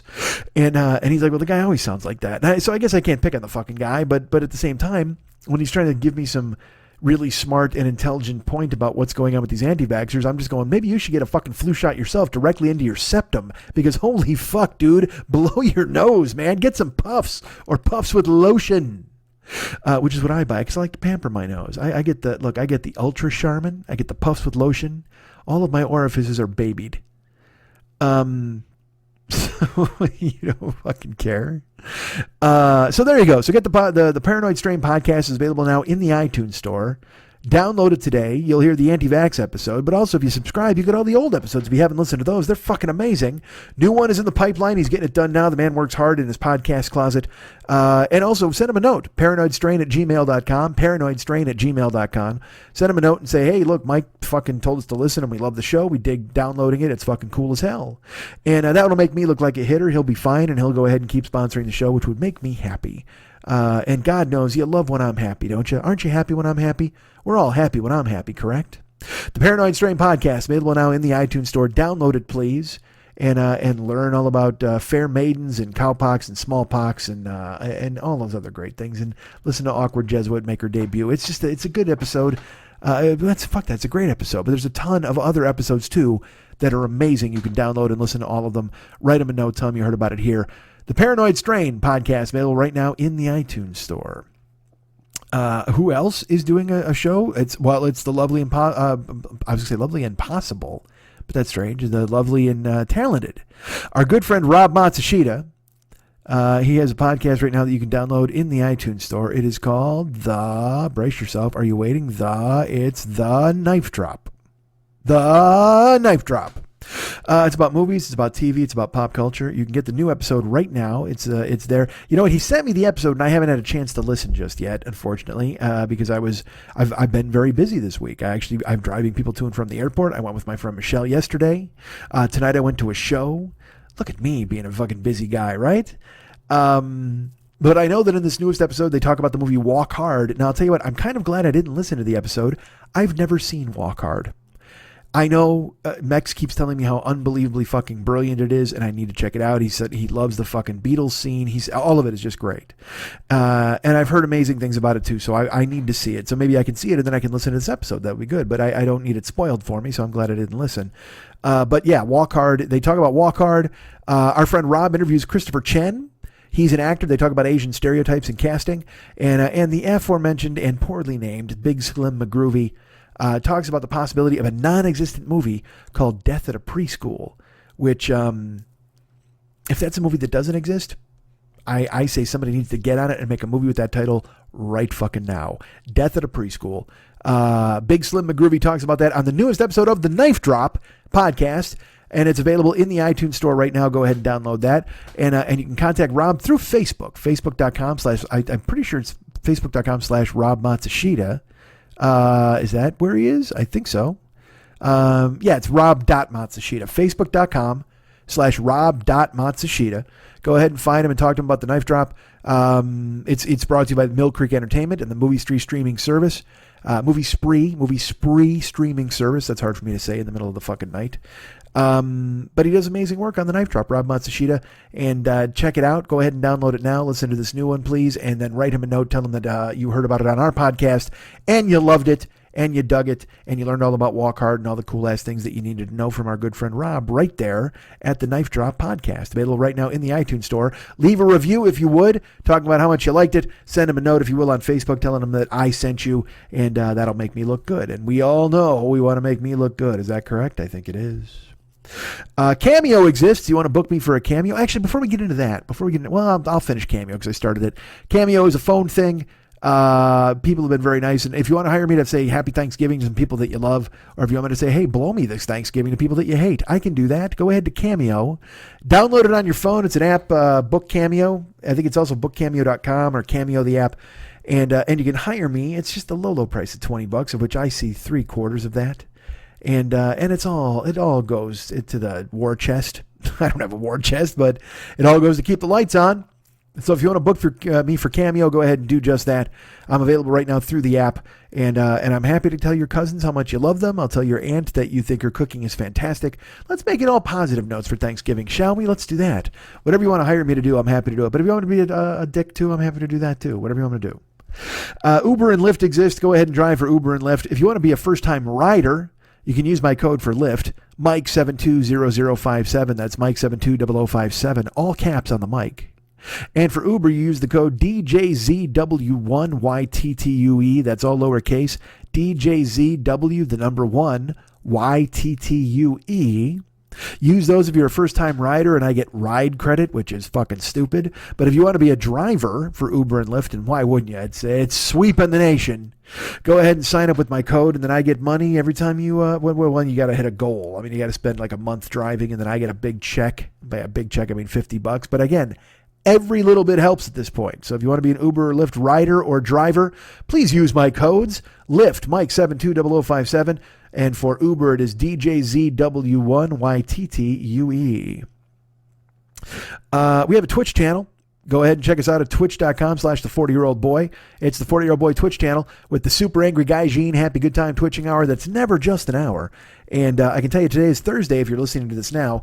I'll be streaming pretty much every day except for Sunday, and sometimes real life gets involved. Like we didn't stream this week on Monday, and I didn't stream on Wednesday either, so I haven't streamed since Tuesday, and it was only for a couple hours. I think we're going to start over Red Dead. We're going to do some of that. I'm looking for games all the time. If you have any suggestions and things like that, that's pretty cool. I'm looking. I like to play on the PS4. I mean, I can play Steam games and I can play everything else, but any suggestions you got, I'm go ahead and listen to them. But why not follow or subscribe to the Twitch channel, twitch.tv/the40year-old-boy, twitch.tv/the40year-old-boy. Find me on there. Come watch the streams. They're fucking cool. And we got a nice little community there. There's a Discord that you'll learn about when you come and you pop into the chat room. You'll find the Discord. Go ahead and join that. And it's pretty cool, man. So if you would do that, I'd appreciate it very much. Support the Twitch channel, which we're trying to grow. And I've got that 6-week list. We've got all sorts of stuff to whore that up. We got all sorts of stuff going on. So go ahead and please join and follow and subscribe to the Twitch channel. I mentioned this last week. I have partnered up with SoFi, which is a cash app on your phone. And if you use my link, you will get a $50 bonus automatically within like a week. I get a $50 referral fee for you using it. And that's fucking fantastic. And also, get this trick. Here's a trick. Like if you use my referral code and you open up you got to use $100 and you open up a cash app, it's 1.6 return. I think it's 1.6 interest, APR, whatever the fuck, which is a big deal, as we all know. I guess that's what I'm told, but that's fine. If you open up the account with $100, you wait a week, and then you can actually take it out. I mean, I don't care if you keep it in there. You can go ahead and take it out if you want. But here's the thing: if you open it up with $100, you're like a guy, right? And you're married. Then you tell your wife to open up her account with $100. She uses your referral code, and you get $50 from her. Or you can be super generous and have her use my referral code, and the two of you each open a separate one, and I get the dough from both of you. SoFi is available. The link is available right now on the Westside 86 Jokers page. It'll be pinned to the top of the page. When you go in, there's a SoFi thing. Click through, use our code, and we had a couple people use it last week. I would love to to get double figures, that'd be pretty cool because again, I get $50 for everybody who signs up and opens an account. And I know I'm constantly in your pocket or trying to get you to do something, but again, this costs you nothing. You put $100, you seed an account with $100, and in a week you can take that fucking money out. You don't lose anything. It's just you get your own referral code if you want to fucking use that and compete with me, or you can give my referral code to your friends or share it with your family, and it benefits me and it benefits the show. And I would appreciate you going ahead and doing something like that. Like I said, we got a couple of people who did it. Thank you to everybody who went ahead and stepped up and opened up your SoFi account with my referral code. And I hope that other people will join us going forward because, man, like I said, it doesn't cost you anything and it helps the show. And I can't think of a better combination than that. So go ahead and please use my SoFi link to open up an account and get me a referral code bonus. Thank you. Appreciate it. Also, I have a new mailing list. We're going to start doing a newsletter, as I've mentioned. So that's on my list of 6 weeks by 2020. I'm trying to gather as many possible names as I could because, unfortunately, MailChimp deleted. I had about 5,000 names. I think it was 4,640. I think last time I checked. They deleted all of my names that I had, so I'm trying to rebuild my mailing list. If you want to be on it, that's great. Now, look, I will tell you this.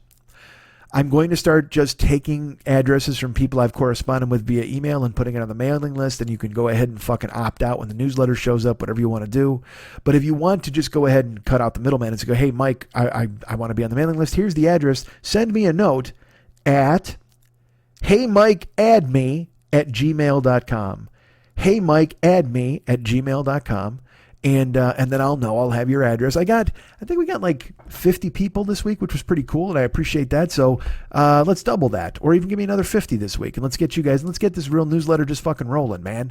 We now have 1/100th of the names that we had before, so that's fine. But we can move forward and get even more people. If you guys want to sign up for me, that'd make me happy. At heymikeaddme@gmail.com. And I, I've got to build the template for the newsletter. I got a list. As I've mentioned to you guys, I have a goddamn list. So we have a YouTube channel as well. Did you guys know that? I think you did. We've got a YouTube channel that is available right now. It's youtube.com/the40year-old-boy. And a lot more stuff coming up there, certainly after the new year. This is another thing that I'm building. My friend Joe Evil has very graciously stepped up, and he has some really cool ideas for me. Also, Rob Matsushita is doing some really neat stuff for me that's going to be unveiled here coming up in the future, and I'm excited to work with them and have them. Again, people are very gracious and they step up to offer to help me because again, I'm not flush. You know what I mean? I plug Rob's podcast because he's going to be doing cool things for me. Joe's just stepping up because he's fucking cool ass Joe. And I can't thank you guys enough. So anybody, and fuck, if you want to help, go ahead, write me a note. What can you do? That's fine. Let's put up a barn. Let's put on a show. Let's do all that together. But yeah, the YouTube channel exists, youtube.com/the40year-old-boy. Go ahead and check that out, please. And go to MikeSchmidtComedy.com and go to the merchandise page. That's the Joe Business page. And there's an Amazon link on there. And it is very important that you use the Amazon link going forward. Again, look, we're all going to be shopping for the holidays. So why not use the Amazon link for the holidays? Go ahead and go use because it costs you nothing, man. It costs you 10 seconds of going to my website and clicking through, and then you're shopping, and we get money, they get money, you get stuff. It works out fucking perfectly. An amazing symbiotic relationship. Each one of us grabbing the other's wrist in an unholy triangle of profit and loss. Your loss of money, but your gain of a product indicates my gain of money. Yay! And Amazon's loss of shelf space. I don't fucking know. Who knows? I don't think these things through. All I know is if you go to MikeSchmidtComedy.com, go to the merchandise page, click through, and there's an Amazon link. Hello. Click on that, and now you're shopping. Now you're getting things done. And look, we're all buying stuff, like I said, for Amazon. Black Friday's coming up, man. We're going to be shopping for that as well. That's next Friday. I'll talk more about that next week. I'm sure a Cyber Monday is lurking at some point. But thank you so much for everybody who uses the Amazon link. And use it now for this Christmas holiday season. I would certainly appreciate it. It helps the show out immeasurably. And it costs you nothing, man. You just click through to my website and go through and use my link. And it keeps the fucking lights on. And that's important. Patreon exists as well if you want to become a patron of this show. And again, more stuff coming there in 2020. Some stuff. More stuff. I've done nothing. But I mean, there's stuff coming in 2020. Dedicated, excited, and hope you'll be there with me. And you can join Patreon. I want to go ahead and throw out a shout out to my buddy Jeff Thomas. Jeff Thomas, I think I mentioned he subscribed, and then he had to lower his pledge, and then he raised his pledge, and then he raised his pledge again, and he wrote me a note that I haven't been able to answer yet. And man, Jeff, the very fact that you're even thinking of me and throwing anything my way, it makes me extremely happy. You don't owe me an explanation ever. You're super nice to reach out though, and that's a nice, cool ass friend thing to do, and I appreciate it. But please know, dude, I love you. Whatever you fucking give is great. Anybody who wants to become a patron at Patreon, you're the best. Thank you so much for thinking of us and supporting the show, keeping the lights on here as well with that. Doing it with Twitch, doing it with SoFi. Get on the mailing list to get your newsletters coming your way. I mean, using the Amazon link. It's all fucking side hustles. I know it, but it's all what's keeping the show afloat. And I appreciate you thinking of me and making it happen. And I'm excited. And next week is fucking Thanksgiving. That's there will be a show. I'll tell you right now, it should be out and ready for you on Thanksgiving morning. He said, hopefully, I have a friend coming to town on Wednesday, and I've got other stuff going on, and I might cook. I'm going to cook some stuff. Who knows? I've got, I'm going to my brother's for Thanksgiving, which is going to be totally fun, and I'm excited about that. Have I covered everything? I did the mailing list and Twitch and SoFi, Cameo, Uber, and Lyft before I get the fuck out of here. Yeah, I think I did, right? I talked about our friends Fearful Jesuit and Rob Matsushita. Talked about Patreon. I think I covered everything. I'm excited for Thanksgiving. My niece, I drove her home from the airport the other day, and she's like, "What's your favorite pie?" I said, I would choose like a lemon meringue or a key lime. I like a tart pie. Like I like fruit pies very much. But my ultimate favorite would be a tart type of pie, like a lemon meringue or a key. She's like, well, I'm making a key lime. And I guess my niece is a baker extraordinaire. So she goes crazy around the holidays. She's like, I'm making 5 pies. I was like, how many people are coming over for Thanksgiving dinner? She's like, I think 5. So we each get our own pie. She's making cran cherry. She's making apple. She's making Reese's peanut butter cup pie. She's making a key lime pie. And I forgot the 5th one she said she was making. But then I told her I like lemon meringue and that my friend liked lemon meringue. And she was like, oh, maybe I'll make that. So I don't know and she's making cookies and she's making fucking bread. And yes, I know I'm getting my diet in order. I shouldn't be eating 5 fucking pies and I won't. But Thanksgiving's a little different. But it's, you give yourself a little bit of a break. But there are plans, the 6-week plans to get, I said, uniform sleep schedule, uniform diet, uniform workout schedule. All of these things are on the list and they're getting done. They're being implemented. Hopefully landing this Hail Mary makes it a lot easier, but we will see what happens. But yeah, so Thanksgiving I'm going to eat. I know. It's just fucking Thanksgiving. My brother's going to make fucking kugela. He's going to make a turkey. I might make meatballs. Who the fuck knows, man? It's going to be fucking amazing. But I'll tell you this. I discovered this. My buddy wants me to do keto stuff, right? So he's like, you can use butter for keto. Like I can eat keto, like butter with stuff. So I can make eggs in butter. And I just can't eat carbs and certain fruits and things like that. But he's like, yeah, you can eat butter. That's totally fine because it's high fat. Dudes, look, I don't even know how to explain this. It's about to get dangerous in here is what it's going to be. Because I have discovered something that I did not know existed. I usually just buy the store brand butter. I buy the Kroger butter. I get some salted butter. I come home and I use that. That's totally fine. I started to buy an off brand of butter. Like it was something with a moose on it. I don't fucking know. But I was like, all right, because it was a full $1 less. And I'm like, all right, I can save $1 here or there. And that's not me. I told you I'm the Hidden Valley Ranch guy. I'm not the Kraft Ranch guy. I usually don't buy the knockoff brands. I figure it's an extra $1. It's extra 60 cents. I'm worth it, goddammit. But I saw this butter and I'm like, well, butter's butter. What the fuck am I eating it for? Other than drenching the fuck out of some rye toast or some raviolis and shit. But I mean, there is a difference. Like you can taste like the knockoff butter and it has like kind of an oily taste. It tastes like oil, like vegetable oil. And then when you get regular like Kroger butter, it's a little better. It's a little better butter, but it's not your Land O'Lakes, baby. So here's the thing. They had Land O'Lakes on sale. It's like $3 off. Normally it's $6.29. Now it's $3.29. And I was like, holy fuck. So I bought some Land O'Lakes. I'm like, well, let's see if there's a real difference. Dudes, the Land O'Lakes is it's a home run compared to the store-bought butter. The Kroger butter can suck my cock because I'm telling you, the fucking Land O'Lakes butter, that chick knows what she's doing. Crisscross applesauce, just like talking to me at the beginning of this fucking podcast or in the middle of this podcast. She's getting it done. She's got her fucking arms folded in front of herself. She's like an Indian brave. And I'm sorry we stole her land, but she still gave us great butter, and that makes me happy. But then, dudes, because it's Thanksgiving and I'm going to be cooking, I'm like, I got to go shopping, right? And especially I'm changing my diet with this keto thing. I can't be buying fucking chocolate and chips and all sorts of nonsense. I got to make sure I have stuff to eat in my house for meals. I have to make eggs. I have to make bacon. I have to fucking do all that stuff. Protein, fucking protein. But the butter is important because you cook eggs, you cook whatever the fuck with it. But here's the thing, dudes. Land O'Lakes butter was on sale, and then I just noticed there was like a black Land O'Lakes. And I don't mean as far as like nationality or race. I mean a box. And she's still on it. It's still the chick. And fucking Sacagawea's there. She's like, eat me. And I'm like, all right. And I look at it, and it's fucking salted, extra creamy European butter. Dudes, why didn't you tell me about European butter? How many people out there were going to tell me? You've been holding this fucking from me for how long? 12 years you've been friends. For 12 fucking years you've known about European butter and you decided not to share it with me? Jesus, I brought it home and I ate it. It is like, I imagine it's what comes straight out of the cow's teat. Like it's just that milk, and then they fucking mix it with like gold doubloons, and they stir it with a fucking, like a maestro conductor fucking stick, because it is ridiculous. Like butter is butter, whatever the fuck, right? You think that? No. Eat fatty European butter. It'll change your goddamn life.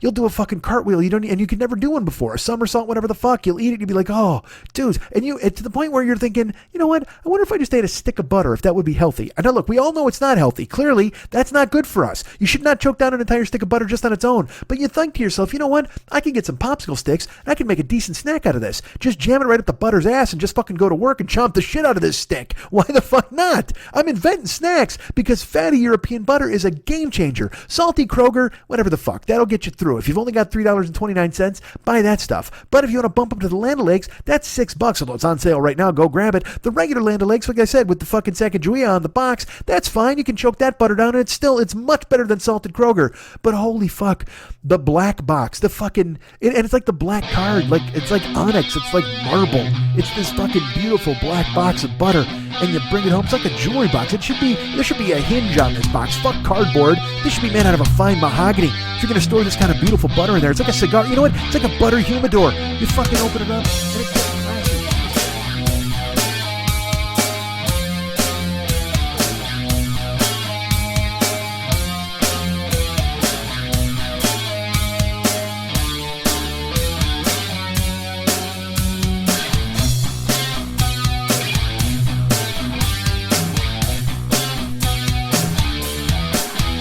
If there's anything I like more than me, it's people who like me. I love me, but if you love me, I love you. 'Cause you know why, we both love me. How great am I? Let's talk about that for a while. And by a while, I mean forever.